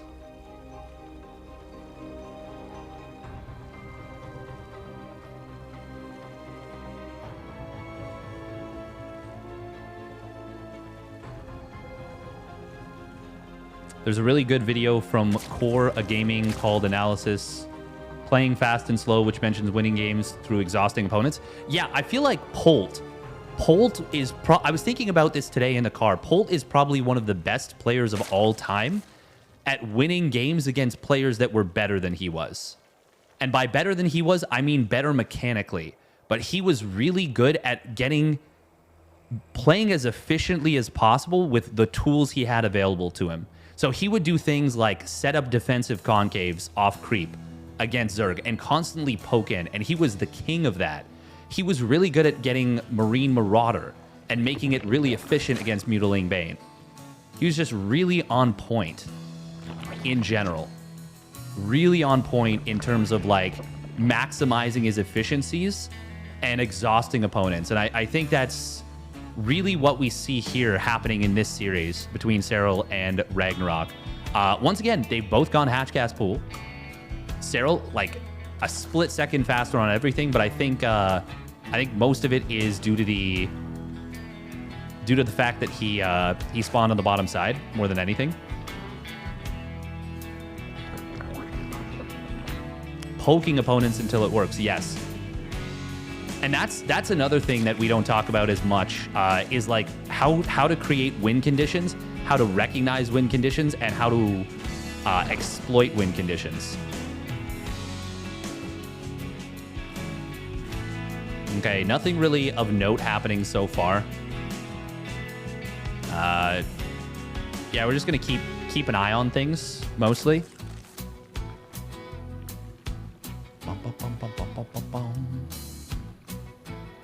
We'll just fast forward a little bit for like more significant decision points because yeah, they're both gonna go early hatch at the third.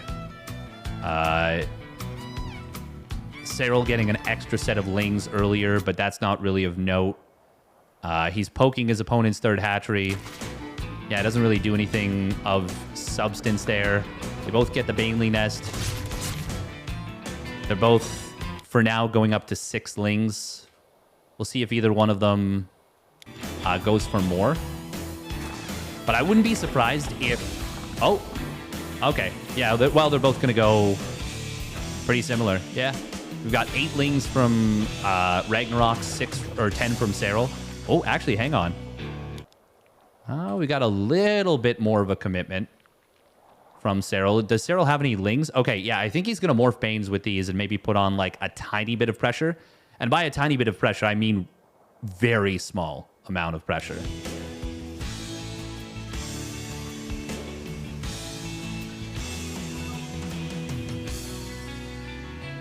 Oh, I guess not. No, he's just going to go for the scout. Okay.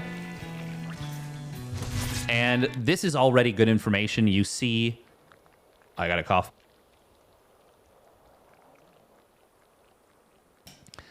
You see already that Serral gets to see that his opponent morphed Banes defensively. That's actually really good information. And is like, this is good news for Serral, you know? This is him being like, okay, I've already got some good scouting information.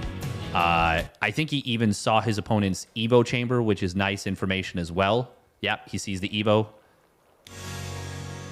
Seen a creep tumor. Yeah, this is overall quite good for Serral because of how he likes to play ZVZ.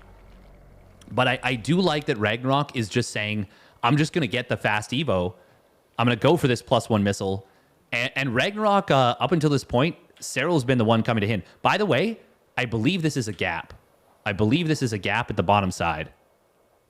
This is something that a lot of people forget about on Grezvon. Gravon, I still don't know what people actually want to call it, is that the walls are huge at the natural, and they're kind of jank. So this is another advantage of being on the bottom side, in addition to the larva spawning just a little bit closer to your minerals. And I don't think Ragnarok notices. Oh, hang on. Maybe that is a wall. I can't... Oh, no, it is. I think. God, it's so hard to tell. That's something that's like... That's something that's kind of a bad... Like, this has actually turned out to be probably the best map in the pool. At least it delivered the best games. And I kind of figured that it would at the start because there's so many interesting features about it. But that is a feature that is not great. Okay, both players getting a quick... Well, actually, Serral is... I think Serral's going to do the same +1 Carapace opening. Is that just his ZVZ right now? Or was that his game plan going into this versus Ragnarok, where he's just like, okay, I'm gonna go for this. By the way, Ragnarok did run in a Zergling that seems to have gotten killed. Yeah, Queen's got the kill. Ooh, +1 missile. Okay. So maybe just... Okay, he just gets the lair. Never mind. But the thing is, that's the thing about the Carapace strength, is that this looks the exact same for now. I am glad that Serral like kind of settled back in and was like, okay, I'm going to play a little bit more standard. He's building a couple of roaches. So once again, Ragnarok is just taking the gases at his third and fourth gas. Maybe this is just what Ragnarok does in this matchup. And if it is, that is so difficult to figure out what is happening. Now, once again, this is a map where you could check the natural and see that he doesn't have these gases taken just yet. God, this is like difficult to get a hand on.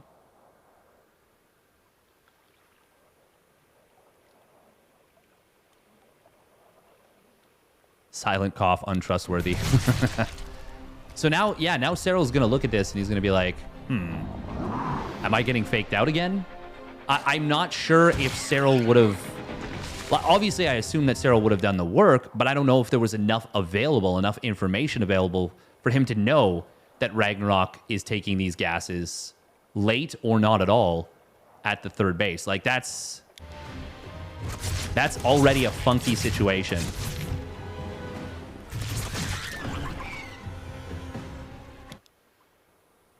Ragnarok, by the way, great job. He's been scouting. Honestly, they've both been scouting constantly with their lings. Ooh. Okay, Ragnarok thinks that there's an attack coming from Serral because he just saw that his opponent doesn't have many drones at the third. Serral did just pop out some drones. This is a very interesting spine from Ragnarok. I think this is a bit of a misread. Now, hang on. Did he see roaches pop out? Because I don't think Serral's actually attacking, but Ragnarok seems to think that he is. Maybe he just sees the gases at the third. Oh, man. It is pretty clear to me that they're both pretty, like, relatively in the dark. Ragnarok is up 10 drones right now. Serral's got 6 more popping out, but, like, Ragnarok can actually afford to build the spine. And part of what made that game difficult for him is that he didn't have a spine up in time at the third base initially. And then he actually let 2 spines that didn't have any impact on the game for a while. He let the second one finish. So I wonder if Ragnarok is actually just going to go mutas again and is just saying, like, preemptively, okay, I just want to be prepared for an attack. Grezvon, especially third to third when it's pocket third to pocket third, this is a pretty short rush distance map.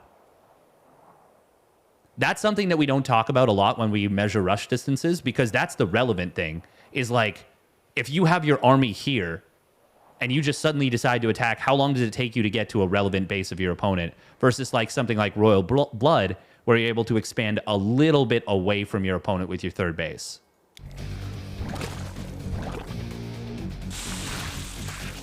A little skirmish in the middle of the map, but like kind of small potatoes.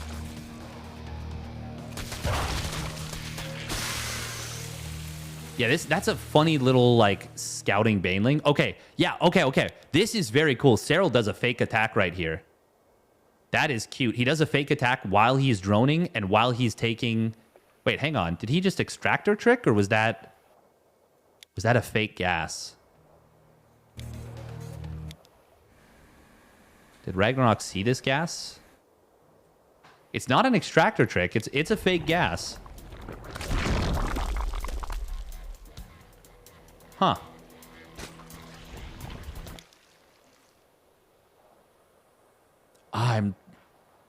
So the fact, or a mistake, very possibly. That's what I was just about to point out. The fact that I can't really dissect this at this point, and we're only in game 3, shows that the games are starting to get very far away from what is normal and what is practiced by these players. Because Serral is now getting roach speed, or overlord speed, which is probably for scouting. But like this game is starting to devolve into like more of a, for lack of a better term, a bit of a mess, you know, where they're both not totally freestyling, but they are freestyling a little bit. They both have 3 overlords on the way, so they're going to avoid the supply block from being too bad. And there it is. There's the Spire once again. So Ragnarok, it's like a weird double fake. God, ZVZ is such a mess. It's so hard to like analyze and figure out what the game state is. Okay, so now Serral sees this. What is his play? And does Ragnarok cancel? These are probably thoughts that are going through Serral's head right now. Does he have a changeling somewhere? He does not. He's got a Ling on the third base. I like this very much. Oh, that is so sexy. That is so sexy from Serral. So he answers his own questions right here. Very nice move from Serral. And that's a bit of the weakness of putting this Spire right here, is this Overseer in its siege mode, in its observation mode. It's able to keep tabs on this Spire, and it gets to see if that finishes. The funny part is, as Ragnarok, I think you almost want to let it finish, even if you're not planning to build mutas, just to throw your opponent off. But even if you use it to build mutas, that's still working in a good way against Serral's strength. But this is a very different game from game number 3. Game number 3, Serral didn't drone. He was on 50 drones for a very long time. In this game, he's on 67 drones. He's in a much better position to deal with mutas. Serral's also got the faster +2 missile. His roach speed is going to be well-timed. He's going to force a bunch of units with an attack right here. He doesn't need to commit with this either. He can just chill. Oh, I love this. I love this. This is a great decision from Serral. He goes for the 2-1 upgrades, gets the Hydras, already has a 4th base on the way. Yeah, I'm loving this position for Serral quite a bit. It's still going to be a little bit... Oh, wow. Actually, Ragnarok, how bad is that supply block? It's not great, but it's not horrible. It's not completely horrible. Hey, thank you very much, Big Wills 2K for the Prime resub at 4 months. Appreciate it. Overseer, Speed Overseer, zooming around. So this is, okay, this is really smart from Serral because he's not going to get to see if his opponent builds mutas with this information, with just keeping the Overseer here. But by going through at this timing, this is just like a mental checklist thing. So he's like, okay, your Spire finishes, cool. He's checking on this Overseer. He's like, okay, Spire's finished for a little bit. I'm going to run through your base, and I'm going to try and see maybe what pops out of your larva. Or he's just saying, I want to save this Overseer. But I hope it's the, I want to check your larva. He sees a drone pop out. Good information. Ragnarok, he's just going to try and attack. He's just going to try and attack and hope that the fake Spire, the entirely fake Spire, that I was talking about, by the way, I was saying I like the idea of letting this finish. Funnily enough, now he is going to mutas, but he is going to attack. Oh, man. Yeah, this game is like, or this series has kind of devolved a lot. Serral is supply blocked, actually. And 6 Overlords is not what you want to be building, especially when you're getting 2-1 upgrades. Ragnarok, he has not invested in the future at all. No Overlord speed. No +2 missile, no +1 carapace. He's getting these mutas, but he is not... He's focusing on getting potentially a lot of damage done right now. And Serral's supply block is not going to make this any easier for him. Ragnarok pushing right up a ramp. That was kind of blind. Right? Was it? This is a situation where Ragnarok's trying to use his opponent's great scouting against him. Okay, he sees the roaches coming back in with his Overlord on the right side. I don't know if I like this attack from Ragnarok, but it's going to be really close. I do like that he's transitioning into mutas behind it. Do I? Huh. I have full vision and I see what the situation... Oh, man, this is weird. This is so weird. So Ragnarok starts off with a pretty good fight. Yeah, he's killed a queen. He's killed more roaches of his opponent. Actually, hang on. Is he going to snowball this right here? Serral... Oh, man, if Ragnarok had actually kept building roaches, could he have just ended the game? I don't think so, but... And the thing is, he's doing this blind, right? Like, he doesn't know that this attack is going to go this well because he doesn't know that his opponent's supply block. By the way, Serral is already on 200 supply of Overlords. Actually, Ragnarok is too. They both overbuilt Ovies a little bit. This is actually going so well for Ragnarok right now. I mean, no, this is still really good. 2 queens and 5 extra roaches. Now, he's got to be careful. He is going to get all the queens. Yeah, there's no queen. Oh, my God. That's so bad for Serral. No queens right now is really rough. Now, he is going to be on 4 hatches, which if you constantly pump out of the larva off that, that's going to be good. But he's actually got no larva at all. He's going to have only 1 inject popping. Serral's going to have a larva problem very soon. Fortunately, Roach Hydra is larva inexpensive. Very larva efficient. Ooh, okay. Right now, Ragnarok should disengage. This is... If he loses this game, that is the mistake for Ragnarok. So you can fall into a trap in ZVZ, especially in Roach vs. Roach, where things start feeling like they're going a little too well when they shouldn't be going as well, and you can overstay your welcome very quickly, especially This is, it's tough to make the right decision here, right? You expect, if you can get between the production, you can do very well. You can intercept reinforcements from here, and then you can break your opponent right here and now. And against a player of Serral's caliber, I don't blame him. You want to do that. And the Roach Warren is right here. He knows it. He knows that if he kills that Roach Warren, it's potentially game, set, match. Not game, set, match. It's potentially game. But he should also realize he's got like no reinforcements coming across the map. His reinforcements are mutas. And they are not going to be handy.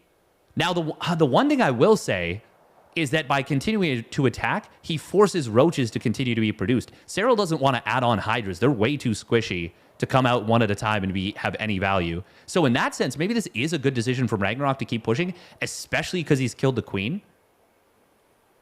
The queens, I should say. The thing is, though, the best case scenario right now is he kills these roaches, moves up to this spot, checks for drones, kills anything on the way out, and then retreats up to the top side, and then the 10 mutas show up. But by pushing in here, I think he gives Serral the best chance. Yeah, he certainly does. And look at this, we've actually got Serral building a spine crawler. That's how afraid he is of this attack. Oh, these mutas are so strong right now. But Ragnarok, he could have gotten out right now. Right here and now. That was a big overstaying. So, okay, let's take a look at the last, 15 seconds of this. Because this battle report was starting to really swing in the favor of Ragnarok. So right now, he's killed 6 more roaches than his opponent. And he can make that number even bigger. If he just goes up through the top, kills these 3 roaches, and then doesn't even get anything more and just leaves, even if he loses 1 more roach, he's traded 10 roaches more, 9 roaches more efficiently if we add 3 to this and 1 to this. Wait, no, is that right? No, that's not right. What am I saying? 7 roaches more efficiently. Still, it's a really, what I'm getting at is that it's good trades. Ragnarok's roaches are, of course, low on HP, but he can just back away.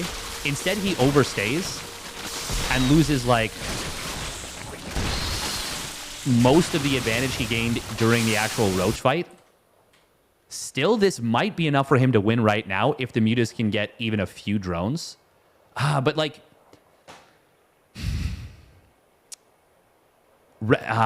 all Ragnarok really needs to do is back away. Because he's on 6 gases. He can, save, let's say he's got 6 red health roaches. He can just pull those back home. Serral really can't counterattack, because if he does, he's going to lose all of his own roaches to the mutas. But he almost has to counterattack, during which time Ragnarok can kill these drones and then come back. Yeah, oh man, this was, if Ragnarok loses this game, yeah, it's off the back of this overcommitment right here where he loses all these roaches. Okay, we're going to see a few drones going down, and Serral, so the thing is, if those roaches go home, Ragnarok doesn't actually need to pull all of his mutas back to deal with this, and therefore he can kill 15 drones maybe even more, maybe 20 drones and kill the 3rd hatch. But because he loses so many of those roaches, he's actually going to have to pull back his own roaches to deal with his own mutas to deal with the counterattack.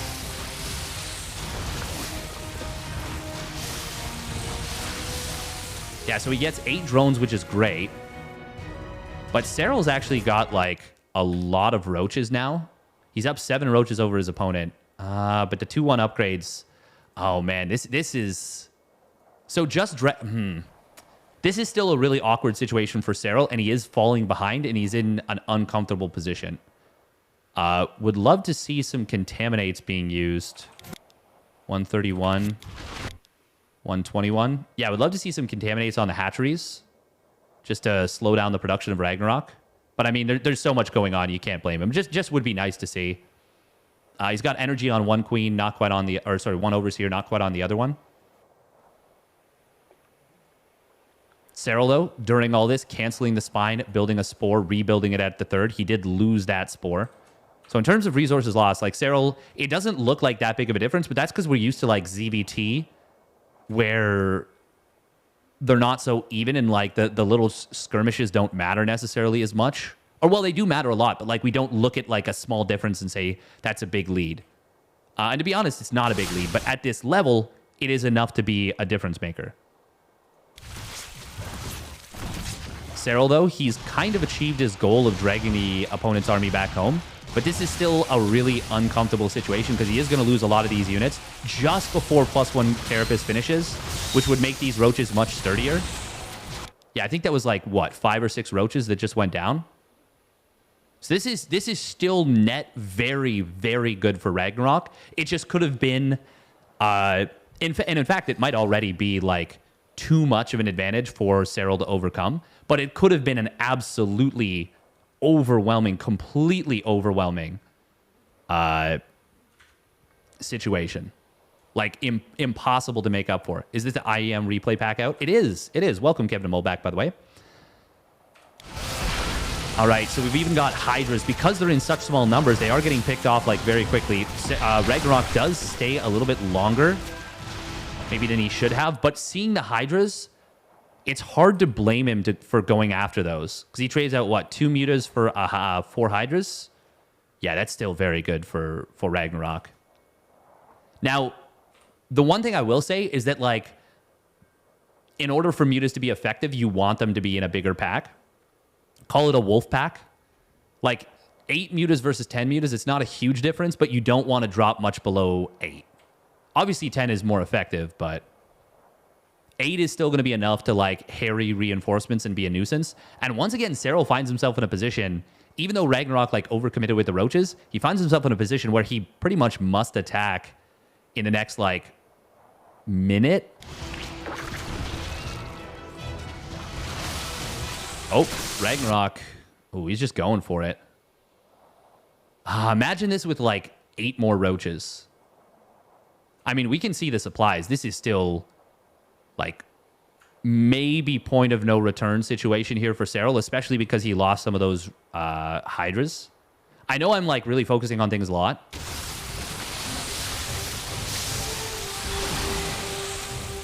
Serral is going to drive it back, though. But, like, the supplies tell such a grim tale. Serral, the main thing that Serral has going for him is he's got 2-1 versus 1-0. So his units are actually way higher quality. But I don't even know if it's enough. I don't think it is. Serral also, once again, larva issue. He's on 0 queens. But that does also mean you have to subtract 6 army supply from Ragnarok. It's not a big deal, but it gives... So instead of 102, imagine this is 96. Still a 50% army upgrade, literally 50%. But then you have to take into account the fact that some of them are mutas. Serral's still got like a really small chance, but once +2 missile finishes, it feels like that window, as long as Ragnarok doesn't make any macro mistakes, feels like that window is kind of gone.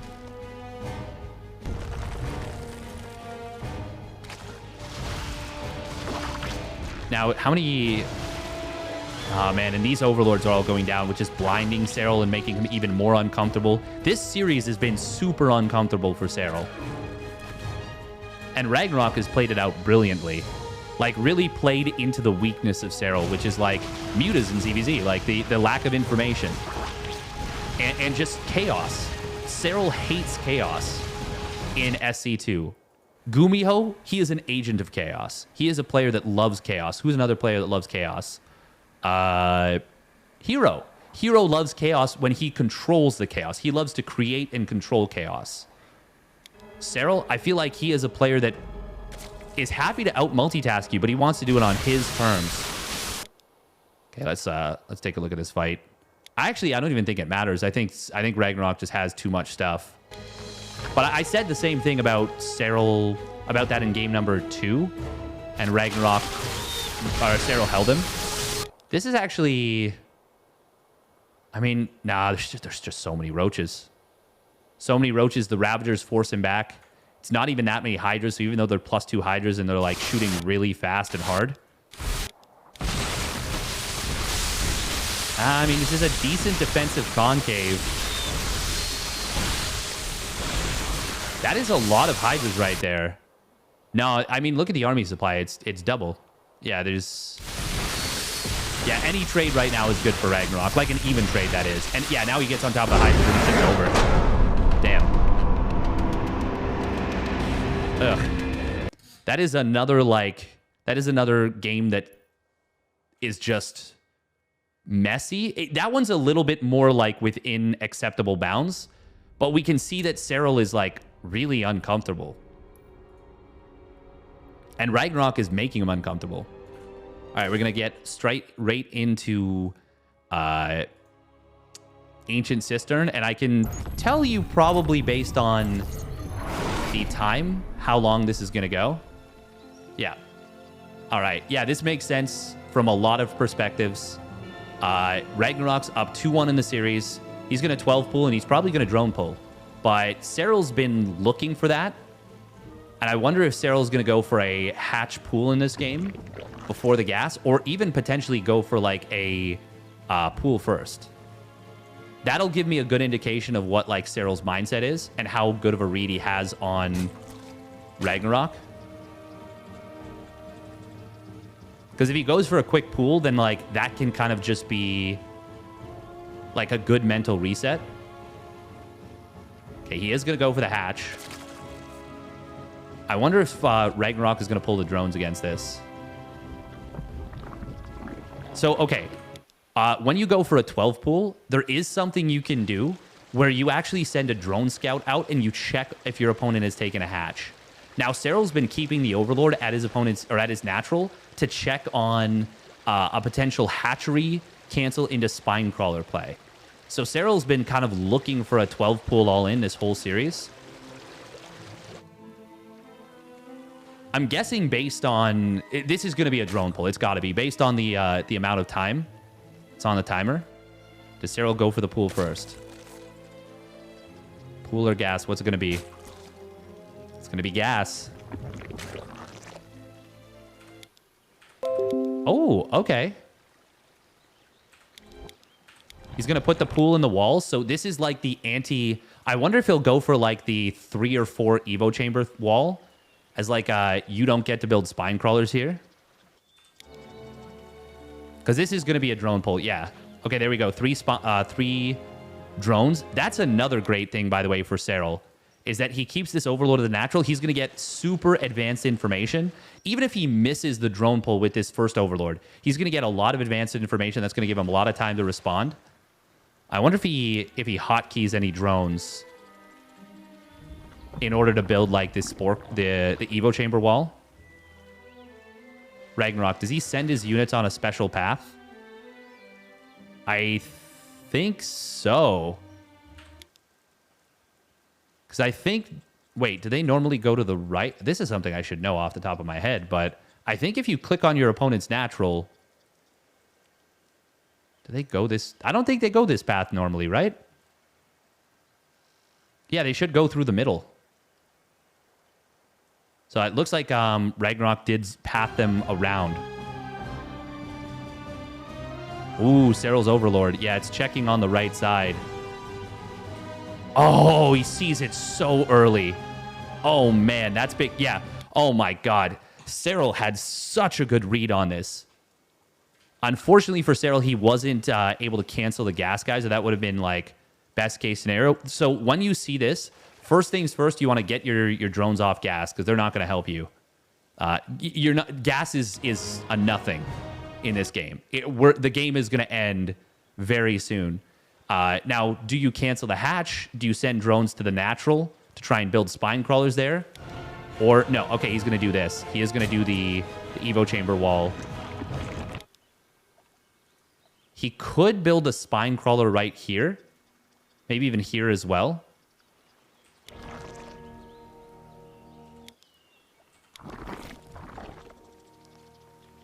So this might seem silly, but it buys you a couple of extra seconds where your opponent can't build their spine crawlers right away.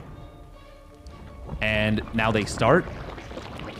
And now Serral's going to cancel these Evo chambers in a little bit. And look at this. The spines actually work against Ragnarok even as well. Wow. This is an unintended consequence of this, is that Serral buys himself even a little bit more time because Ragnarok makes a bit of a mistake not leaving a gap in his spines. And I don't blame him. He wants to get these spines up as quickly as possible, but it actually gives Serral like a couple extra seconds. And now Serral cancels all 3 of these Evos. Damn, this is a really nice defense so far from Serral. How many drones do we have? And the thing is, this is actually so much better because of how much more responsive the drones are. A drone pull against this is so much more powerful than it used to be. So now these spine crawlers, they're kind of like, they're the necessity. So the fact that they're delayed as much as they are is huge for Serral. I think now just like a drone pull with the Lings is going to be enough to crush this. Like, I don't think these spines have a hope of getting up.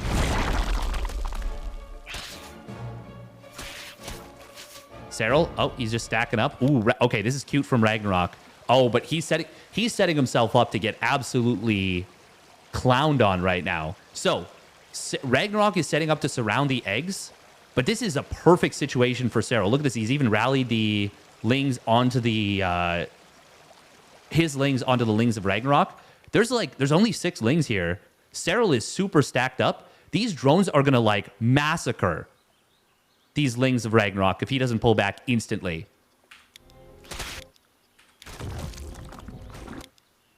Look at that. One Ling disappeared in a split second. Another one almost killed off immediately. Serral still has a bunch of time. This is perfectly handled from Serral. Absolutely perfectly. Yeah, this isn't even close. Serral crushes this. This is so... Oh, and we don't even see a cancel. Not that it would have mattered, I don't even think canceling would have made a difference here for Ragnarok. But, like, that's a really nice feeling for Serral. That is a really clinical defense. And even that last spine, it's going to finish. Big freaking whoop. It's way too late at this point. Yeah, it's 4 drones to 15. He's going to lose these last 2. Maybe this one gets away, but probably not. Serral can instantly go back to mining. He's got his second hatchery. God, this was a perfect defense from Serral. Man, that is so good. That's a really nice confidence boost. The problem is, Serral still lost, like, the weird games, you know? And now it's going to Altitude, which is probably the best Muta map for ZVZ in the pool. Is it? Probably. Probably is.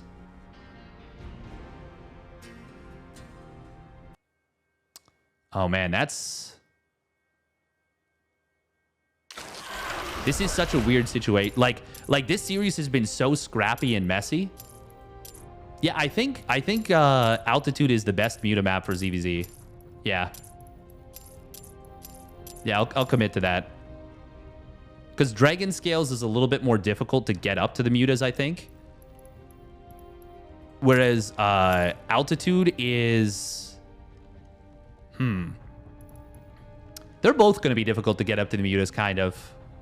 But it's Ling counterattacks, I think, are just a little bit more... Ling attacks are a little bit better on Dragon Scales. Ling counterattacks are still good on Altitude, but the counterattacks favor the Muta player after the Mutas are out. Before that, it's the Muta attack... the Ling attacks are better on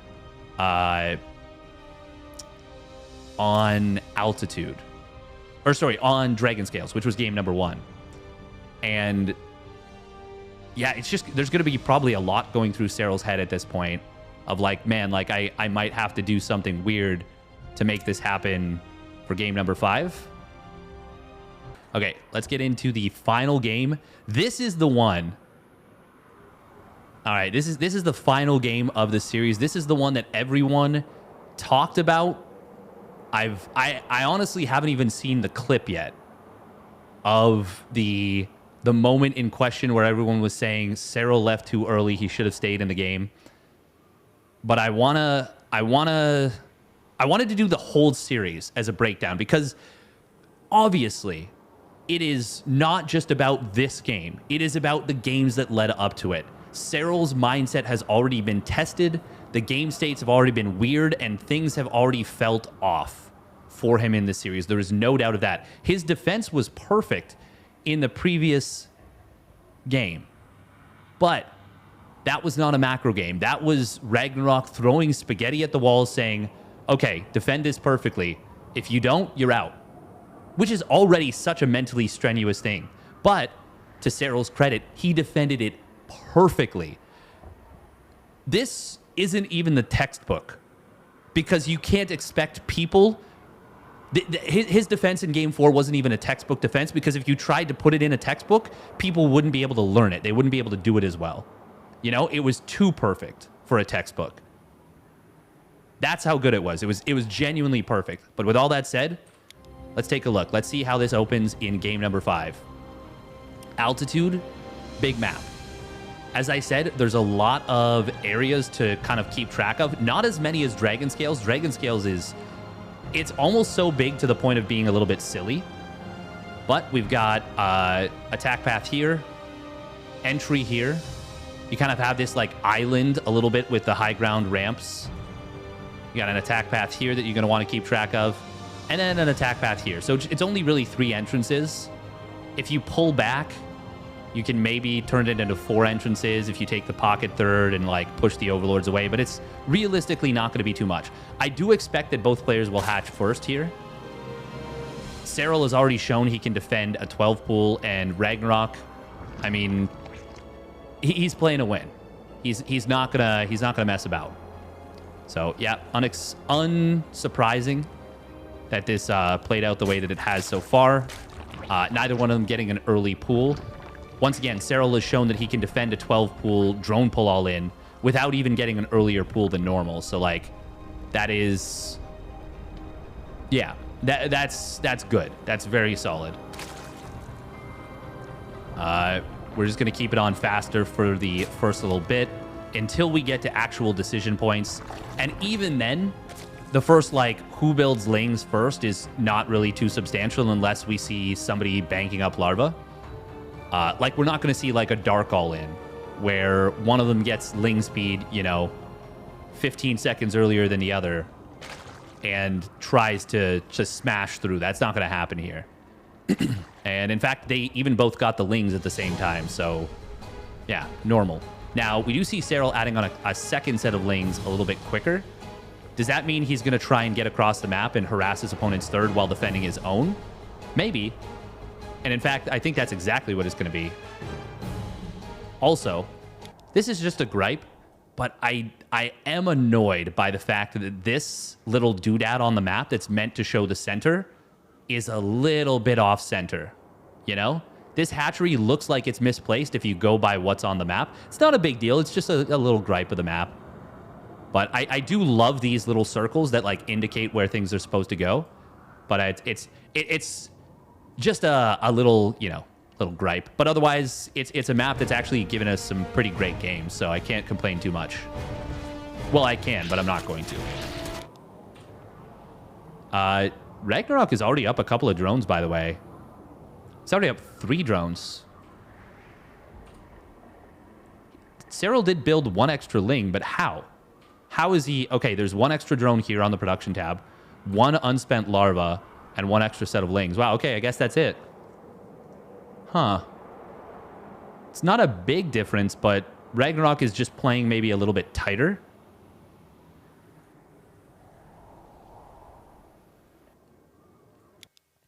I'm gonna stare at the larva tab for the next little bit. So Ragnarok spends his larva a little bit faster. Serral, oh, he needs an overlord. Actually, they both need an overlord as like their next. Okay, they both don't miss their overlord. That wasn't something that was like a weird situation. They both start their Bailey nest at the same time. Ragnarok actually did get the better jump on his opponent's lings, but he actually pulls back here. Serral. Oh, he's got to be a little careful. He's taking a fair bit of damage on this Overlord. Okay, Ragnarok going to put on some aggression. And is he actually? I mean, maybe, maybe not. We'll see if he adds on more Lings after this. So you try and hide these Lings to the right side. So far, we haven't seen much in terms of like Ling Bane aggression besides game number 1, which Serral did get the advantage in, but it wasn't enough of an advantage for me to say like, okay, Serral is going to be able to like overwhelm his opponent with better Ling Bane control. But it is, oh wow, they're actually both. Hang on, Serral is going to go for a lot of Lings here. Ooh, okay. So this could be a bit of a foreshadowing here, where the game could maybe careen off into a weird position where it's going to be hard to understand the game state and hard to see what your position is in this game. Serral will be able to get a sneaky Bane morph. Oh, that's a really nice position to morph Banes. Okay, Ragnarok, does he see his opponents move out? He does, just barely. Oh, looks like Serral tried to sneak Banes maybe onto the left side. Or actually, no, I think this is a double bluff. Okay, I think Serral is showing that this is where I was going to morph my Banes if I was being aggressive, when in reality, he actually sends them over here. This is a really nice little piece of aggression here from Serral. And he's already starting to drone a little bit behind this. But, well, Ragnarok's actually supply blocked at 44. That's kind of, well, they're both a little bit blocked, but it's not terrible just yet for Serral because he's about to have his Overlord popping. Ragnarok's already got 5 larvae on the field. And Serral's hatchery is a little bit closer to being done, so he's going to get the free supply from that. But more importantly, it's this Overlord. And there's no Banes morphing for Ragnarok. This could have been the game in the series right here, potentially. It's small potential, but it's non-zero.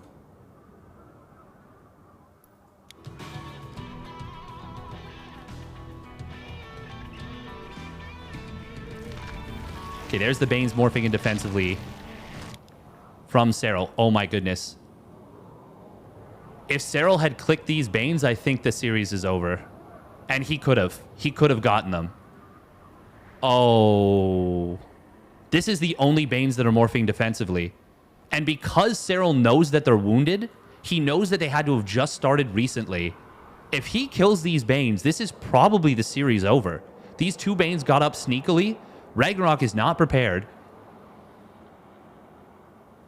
There's nothing in the natural. This is like... This should have been the game in the series, in theory.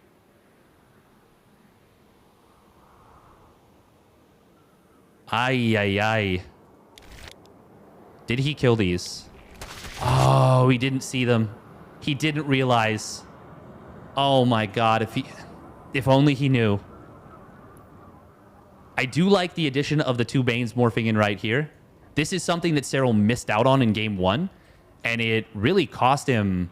It cost him an opportunity to win that game, so I like that he made the adjustment. Oh, he even kind of pinches these Lings off. So I understand not going up into the natural, because you don't know if there's Lings and Banes waiting. But you do need to send a Ling up to see, because if he realizes there's nothing here, and he gets Banes defensively on his opponent's natural ramp, the game is like... It's so difficult to defend for Ragnarok. Like, it's almost indefensible. Oh, man, this is so rough, actually. Serral, he had this game in his grasp. If he kills these Banes morphing, which he could have actually, like... Hang on, when the Lings came in here...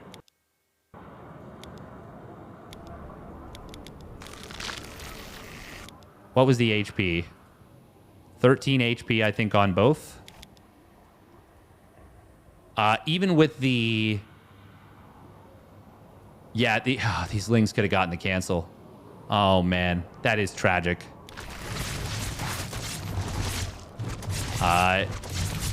Serral... Oh, no. Instead, he goes to the 3rd, which is where the Banes are morphing. Oh... 1 Bane goes off, doesn't get much done. This one, okay, but not amazing. Ragnarok going to cancel that Bane. And now these two Banes finish at the third. Serral with a good split there. The thing is, I'm critical, but I'm horrible at Ling Bane micro. You know, I'm so bad at it. But I'm talking about mostly like theoretical stuff and opportunities. And Serral was the defending world champ, so like, I think it's fair to, you know, to like look for what he could have done better. Good target fire right there from Ragnarok. Oh man, this was actually the game. This was an opportunity for Serral to win right here, right now. Even still, there's like an opportunity for him to find more damage. He can morph these Banes in. He's already gotten one of his opponent's queens. He's still... He comes out of this a little bit ahead, but he could have literally won the game right here. 100%. Good job from Ragnarok to force the cancel. Now, this is kind of funky for Serral because he's now lost most of the momentum he had. How does HP indicate morph time? Oh, no, it doesn't indicate... Okay, sorry. So the reason, to explain that, the reason that the HP indicates morph time is because he knows that he just fought those Lings. He knows that the ones that have HP, that are low on HP, just fought his own Lings over here. So because those are the ones that are wounded, he knows that they can only have started in the last, like... Okay, let's look back at that, because that's a good question.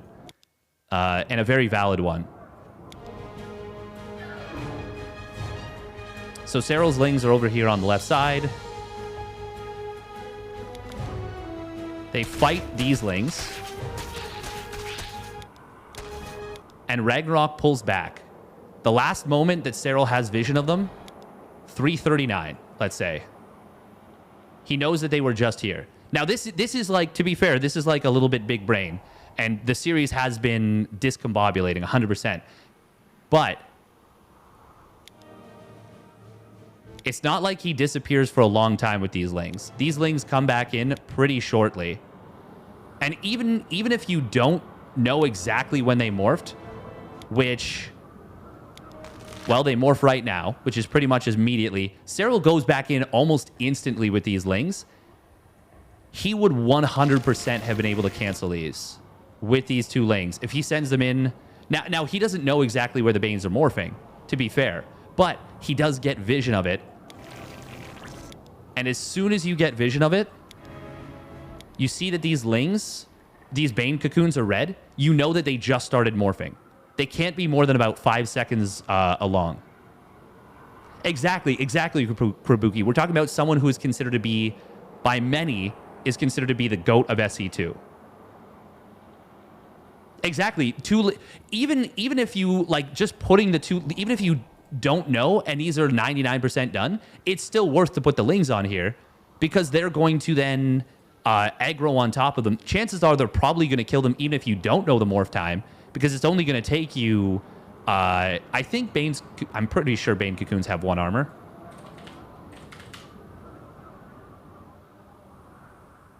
I'm pretty sure about that, but I just want to...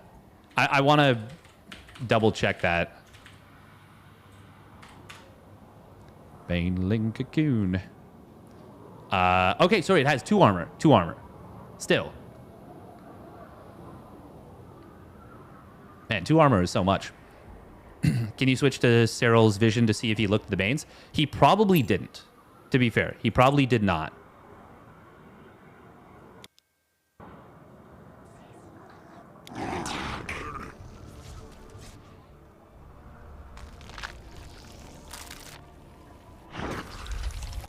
He did not at all. No. And once again, hard to blame him. Hard to blame him.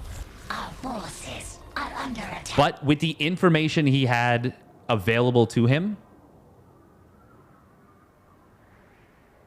he could have won the game.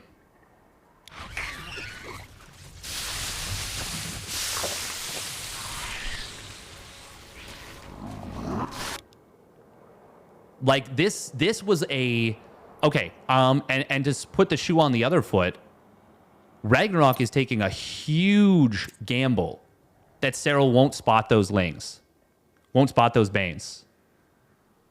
And if they get spotted, that is the game, that is game, set, match right there. 100%. And maybe not 100%, like 95 to 99%. And like, it's hard to blame him. Hard to blame Serral for not checking that, you know? Because he was looking at a Ling that was counterattacking his main base. He was injecting. He was checking his hatcheries. Like, you really can't fault him too much for that. But it is something he missed out on. Now, Ragnarok is still in an uncomfortable position, but Serral is also in an uncomfortable position where he's almost broken his opponent, but not quite. And now it's like, it's kind of weird because these 3 Banes are actually such a good morph from Ragnarok. They're not going to get canceled. They're going to ensure that Ragnarok doesn't die if they get finished. And they might bait Serral into not attacking the hatch. When Serral has like this Baneling advantage and he can put a lot of damage into this hatch and maybe even get the kill on it. And that's exactly what Serral's going to kind of get baited here a little bit. And now his own Baneling, oh yeah, that went very poorly for Serral. Yeah, that was a really nice bait from Ragnarok. The Queen also targeting down the Baneling. Good job. Meanwhile, now Serral has the one... Actually, those eggs... Yeah, he tries to cancel this egg. That was a really great bit of crisis management from Ragnarok. He snowballed these Banelings getting up into a defense that should have never really been able to happen. And now the game is like almost completely equalized. Really great stuff. That's the other thing. Serral continued building Lings during all this because he maybe thought that he spotted an opening, but Ragnarok kind of closed the opening up after these 2 Banes finished at the 3rd. He was able to get enough defensive momentum to slow this down. And yeah, now the game is once again kind of gotten to this weird game state. Serral, obviously, he's relatively familiar with it, but we've heard from a lot of the European players that they didn't practice ZVZ as much, and that means that they're probably not testing the limits as much. So maybe Serral hasn't played as many situations in the last 2, 3, 4 months, or even the last 2, 3, 4 weeks, where he's getting a tiny bit of damage. He's not actually killing any drones, but he's trading ever so slightly, and I mean very slightly, 14 minerals positive.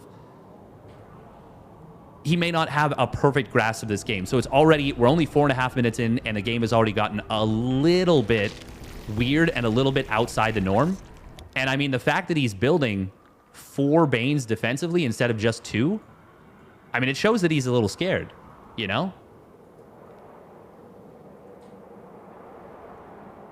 this is a Serral that is not entirely confident in his position, and he doesn't have full vision of all of the exits right now because this pocket 3rd was taken, and he actually doesn't have an Overlord.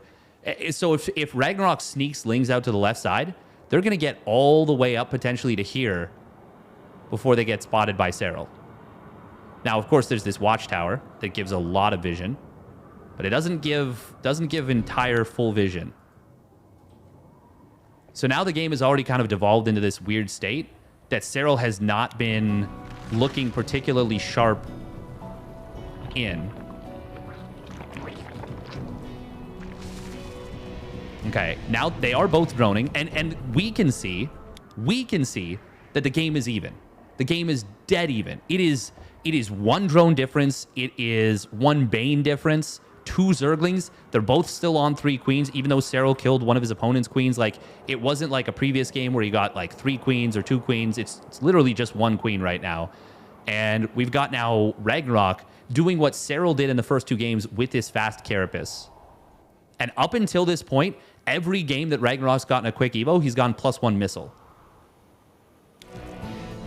So the fact that Ragnarok is switching things up is really nice. And I mean, it gives him a lot of potential to maybe just win the game. And once again, with this wall at the natural. It is so difficult to get a scout and figure out what's going on. Now this, oh man. Oh, I think I know what Ragnarok's going to do here. I think Ragnarok is going to take the gases at his third base, and it's going to look like this is the third and fourth gases, and that it's going to be mutas, when in reality, it's maybe only going to be the second and third gases, and is going to be a big Roach Ling Bane all in, or even Roach Ling all in with Carapace. Maybe Roach Ling Bane, we'll see. But that could be the weapon of choice from Ragnarok. And if that's the case, based on what Ragnarok has shown Serral... Okay, never mind. Literally as I say that, he gets the gases of the natural. But this is still a switch up. This is still going to be difficult to track. And now Serral says, okay, well, I'm going to try and put some aggression on once again. Oh, the supply block at 66. Oh, it's brutal. And actually, this might have been what forced Serral to get aggressive, to say, I need to trade out supply.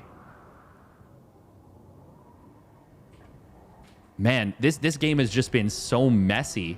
This series has been so messy, so scrappy, and so, like, off-book. I do think that it's a great decision from Serral to get aggressive here to try and free up supply so that he can, you know, macro behind this. And this is actually the absolute best case scenario for Serral, is that he does something like this. But he's still kind of forced to take some inefficient trades in order to do so. Ooh, hang on. What just happened right there? Serral tried to sneak a couple Banes in. Oh, but Ragnarok was able to get the kill with one of them. Still forces a little bit of lost mining time. Good job. Oh, Serral, a little bit of a misstep. He actually clicked to the hatchery with one of those Banelings. Could have killed the larva, which would have been really nice. 3 drones, not bad. Better than nothing. Serral is up 10 workers, but based on what he's seen so far, it feels like he should only be up like 3 workers. However, Ragnarok is going for this big +1 Carapace Roachling Ravager. Roachling Ravager Bane, Roachling Bane, Roach Ravager Ling. We'll see. We'll see what the weapon is going to be, but it's going to be something that could definitely catch Serral off guard. Meanwhile, Serral, no upgrade started up from his Evo chamber, but he is getting roaches. Is Serral thinking about an all-in here? He doesn't have a layer. Huh. I think he's just building the roaches because he was a little bit larva capped. So whenever you're supply blocked and you're sitting on an inject and you have 3 larvae on a hatchery, that hatchery is not producing larvae naturally. So this hatchery is not producing larvae naturally. This hatchery is not producing larvae naturally. This hatchery is producing larvae naturally, but he's missing out on a little bit of larva production. So he might just be thinking, like, because of the supply block, he might just be thinking, like, yeah, I just want to pump out roaches right now. To say things have... Oh, he also didn't saturate this gas right away. To say things have not gone according to plan for Serral just yet, or in this game, would be really underselling it. Things have not gone according to plan for Serral in this entire series. And a lot of that is because Ragnarok is really done a great job of throwing him off kilter. Ragnarok has created a lot of weird game states, and you gotta give him the credit for that. And now Serral, after he starts up 7 roaches, he starts up a layer, a few more drones, another gas. Does saturate this gas to the natural, which is good. But I think it's actually really late on when he saturated it. Did it finish at the same time as the other gas? No, but when does it finish here? Finishes at 5:20. Okay, it's only like 10 seconds late on the saturation. That's not too big of a deal. But that is, you know, that's a little bit of gas. And it just shows that, like, the kind of perfection that we're used to here is a little bit less than optimal. Wait, where did these... Oh, Ragnarok. Wait, hang on. Did he transfer drones over to this base?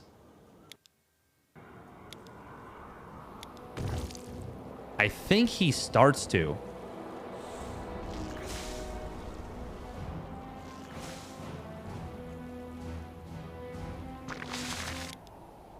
Okay, so where does this Ling Scout come in? I think there's a really pivotal moment right here. So with these Carapace all-ins, it's so difficult to tell what your opponent's drone count is when you're on the defense. So you look for scraps of information wherever you can find it. Because you can't reliably get into the natural, a lot of times you have to check the third base.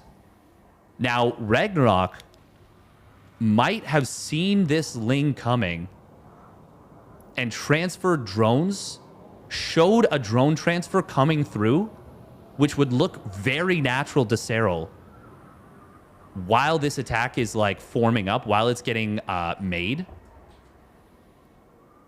I want to really bear down on this particular moment because I feel like this might be the moment that a lot of people missed, which led to Serral like misreading this game. Oh my God. That's it. That's the moment. That's the moment right there. This is like, holy crap. That is a...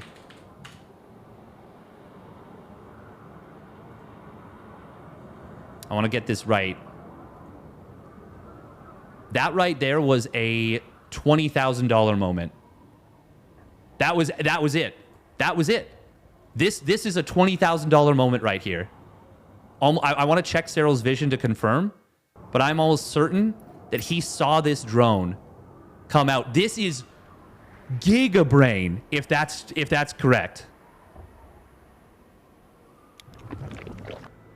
Our forces are under attack. He sees. Oh my God. He sees that drone. He sees this drone right here. He sees this drone right here. He might have even seen this drone and just these drones right here and just thought drone. These drones transferring from this base was a $20,000 move out of Ragnarok.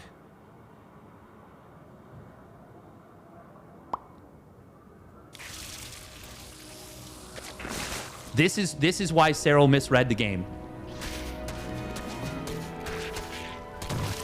The Lings, they get in here, they see the drones, and they see that the drone count is relatively low, but he doesn't realize that Ragnarok has only 7 drones mining at the natural.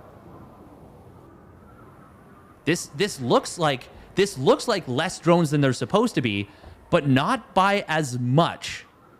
Not by a 15 worker difference. This looks like an all-in that's maybe hitting off 50 drones, or even honestly 55. Oh my goodness. What an amazing mind game out of Ragnarok. And Serral, now he's scrambling. He's scrambling because he's like, well, actually, no, he's not. He's not scrambling. He's thinking, I can keep the layer. He's doing the opposite of scrambling. Actually, I can keep the layer. I don't need a spine crawler. I can get my 4th and 5th gases, and I can just build units. We'll see. He might even start up an upgrade here, actually. We'll see in a sec. If he read this game correctly from this point on, if he knew he's going to start a spine, he's almost definitely going to cancel this layer. He's going to cancel at least one of the gases at this third base. And he's certainly not going to be building any more drones. Also, he's not... Actually, no, he's kind of... Oh, hang on. Ooh, did he forget that he built overlords? He might have been discombobulated a little bit here. Did he build all 5 overlords at once? Okay, he builds 1. Builds 2. When does he build the 3rd, 4th, and 5th? Oh, he gets supply blocked at 90. He gets supply blocked at 90. Ah, man, there's just a lot of things going poorly for him here, you know? Things that, once again, are not according to plan. Now, Ragnarok is also supply blocked. And he actually starts a layer, I think, because of that. This was intended, most likely, to be a full-on all-in out of Ragnarok. But I think the key is that Serral thinks that Ragnarok is on a higher drone count than he is.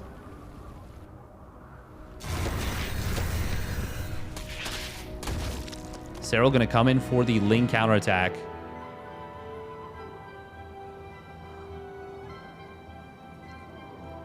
And normally players know what the limits of their opponent are. They know... Okay, so Serral, does he select one of his opponent's units here? I wanna see this, because if he didn't click and he didn't see the Carapace... Okay, we're going to be watching for any blue circles on red units. Carapace finishes now. I want to see if Serral...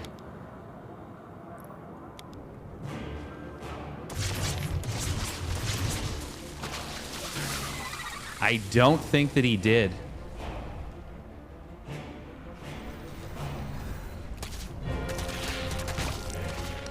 I still don't think that he has yet.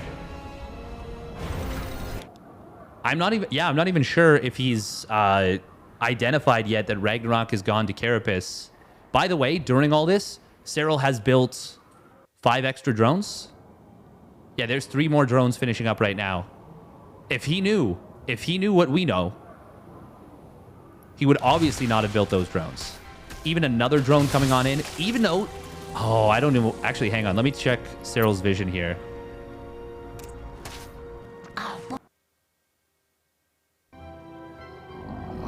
So he sends some Lings to this third base. Okay, seeing that drone count. Oh. Okay.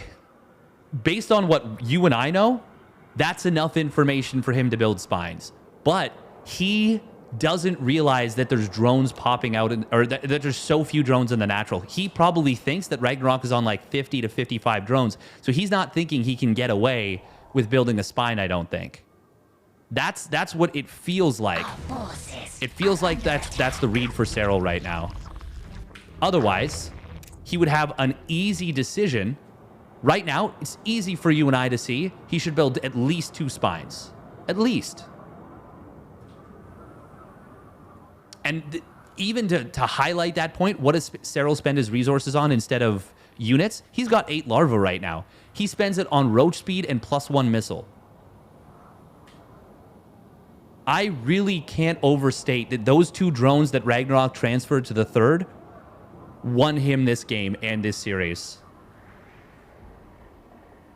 Wow.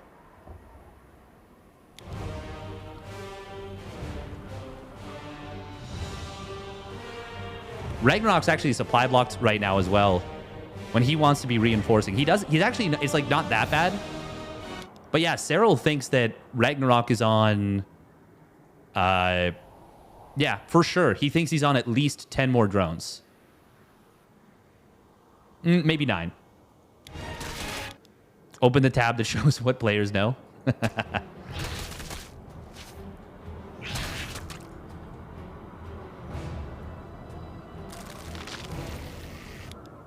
Serral does not see the Bane morph either. If he did, he would probably want to morph in his own Banes. I wonder if he will. Serral actually doesn't have great Overlord vision either. So this Bane, does he see this Bane run by? Does he see how much it does? He even gets 3 extra drones. Now, okay, there's the Banes morphing in for Serral, but 3 of them are actually pretty far forward and exposed. I want to see if he was looking at that Baneling detonation. Probably not. Oh. Oh, he in fact was. Okay, that's pretty telling right there that he saw that. But you're still in a situation where you're feeling like pretty desperate right now, you know? He did cancel roach speed, but he did not cancel +1 missile. He should have. He should have. He's on 9 larvae right now. The Bane morphs are... honestly, even the +1 missile might have been enough to swing the game into his favor. Because, man, 9 larvae is actually so much. Like, he can, with +1 missile being canceled, he can build another 5 roaches. Well, call it 4 roaches, because the... Well, actually, hang on. Does he have the minerals? He go up to 276, which would be enough for... Well, he could afford 3 more roaches. 3 more roaches. But once again, if he knew the game state, he probably wouldn't have taken this gas. He even built an overseer for scouting because he... Oh, man. Oh, my goodness. I wonder if he even checks on it ever. This tells you he had very... He just missed it. He just missed the game. Like, he misunderstood the game state. And once again, you cannot blame him. This has been such a mucky, weird, janky series because Ragnarok has dragged it to that place. Forces are under attack. Now, this is a good defensive concave, but Serral, once again, he doesn't have overlords like out here in critical points that could give him good vision of where to put his army. This is a kind of game where you defeat the player? Yeah, very much so. This series was a defeat the player kind of series. And in this situation, the Carapace is going to help so much because the Lings are not going to get one-shotted by the Banes. We can see that Serral is... Okay, well, let's see how this fight breaks out because this could still... This still comes down a lot to the defense and like how things play out. Ragnarok gets on top of some of his opponent's roaches. The Banelings are not yet done for Serral. It's going to come down a lot to how the Baneling detonations come through. Pulling the Queens.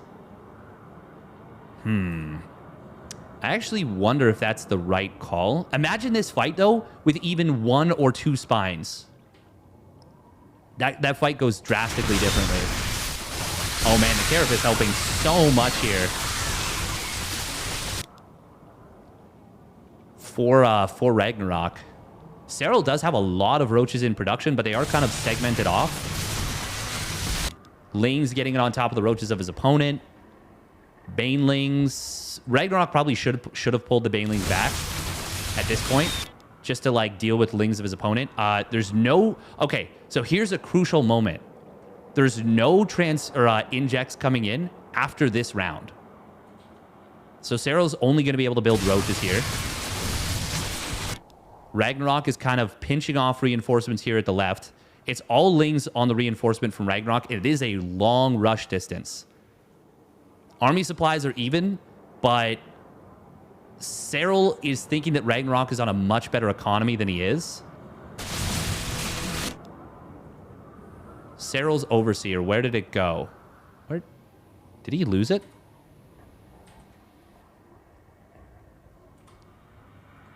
No, he sent it up to the top left, so he never checked on the drone count at his opponent's natural. He never saw that. Oh, man, if he'd seen that, he probably stays in this game. These units are going to take some heavy losses heading over to the left side. Oh, those Lings coming back is so nice for Ragnarok. Pinch is... Oh, man, Serral was trying to save these roaches. So, okay... So this fight has really started to... It started off kind of even. Ragnarok got a couple small advantages. And these roaches getting trapped in the middle is where it feels like the fight falls apart for Serral. And I really want to emphasize, feels like the fight falls apart for Serral. Is this a recoverable position? Absolutely. We see it. We know he's got lots of extra drones. He's up 22 drones on his opponent, but he does not think that he is up 22 drones. He probably thinks he's up about 12, maybe even 10.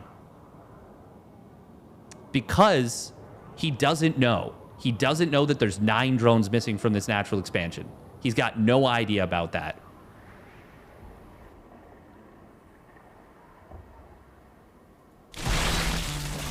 And now... Ragnarok, well, honestly, Ragnarok kind of like missed micros here a little bit. Like shoving into the natural. I think he can go for the 3rd maybe. And Serral, that is a desperation spine right here.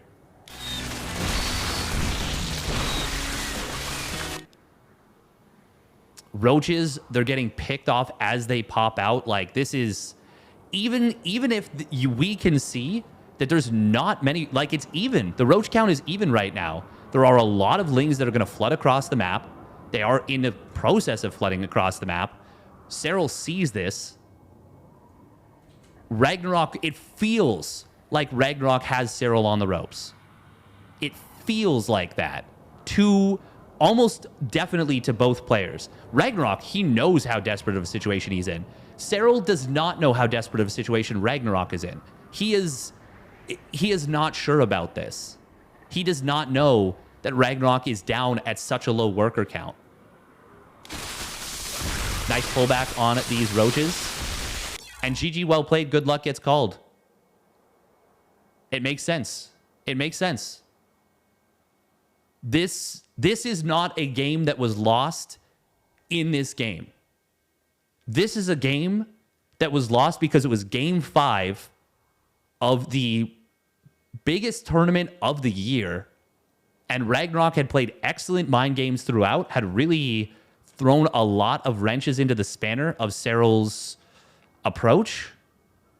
Can you and Sal resume from replay there? It's not about resuming from replay. That doesn't matter.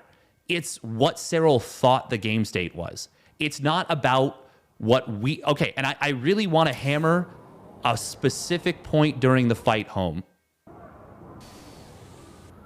Because this doesn't look so bad. Doesn't look bad for Serral at all. Also, people saying you could just pull drones into this, this is a really long distance to get the drones into the fight.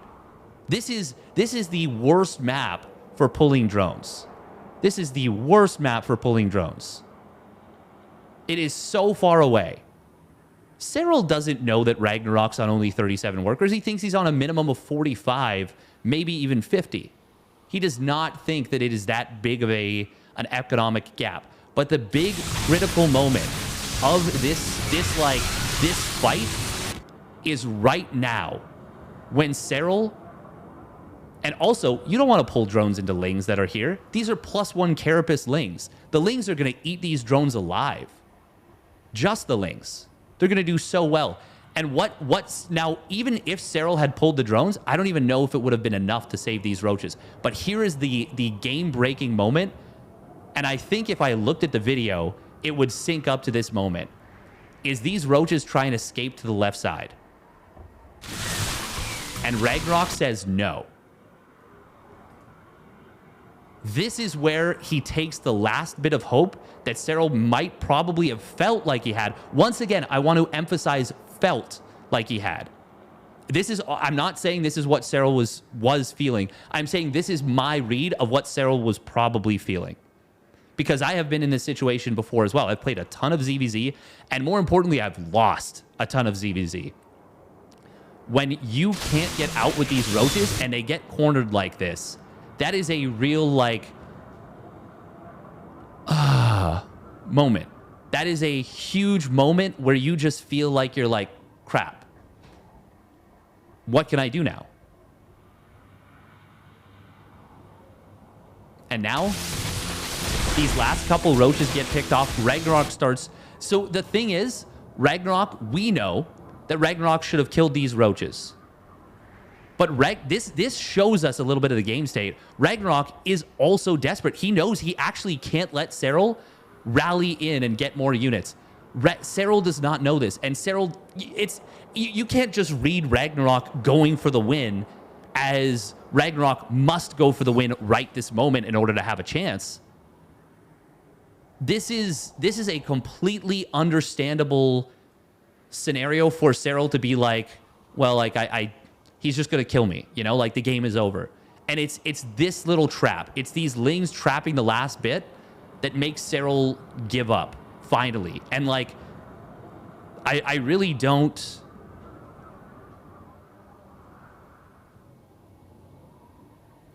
I really don't think it's fair to say like Serral GG too early. Okay, watch what happens here.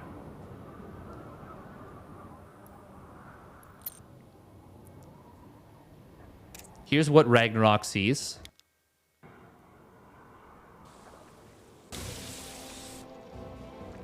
He sees a Zergling.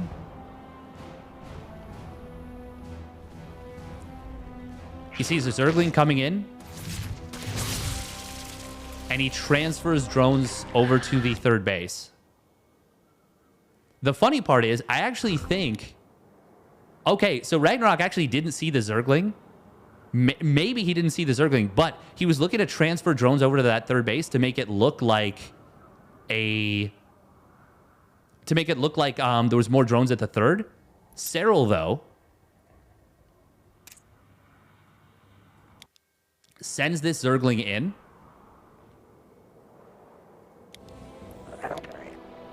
This one scouting Zergling that lost Serral the game, basically.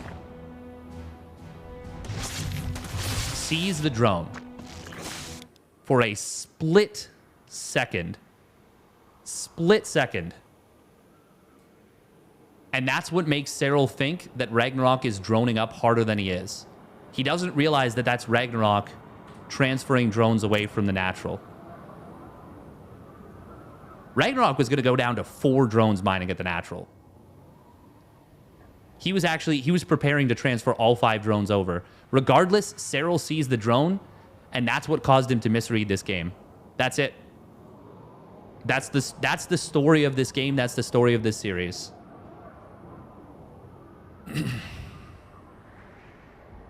Steadfast would have been 3-0'd. Oh, 100%. Would have been 3-0'd by either player. Any lesser player couldn't be fooled by this move. Exactly.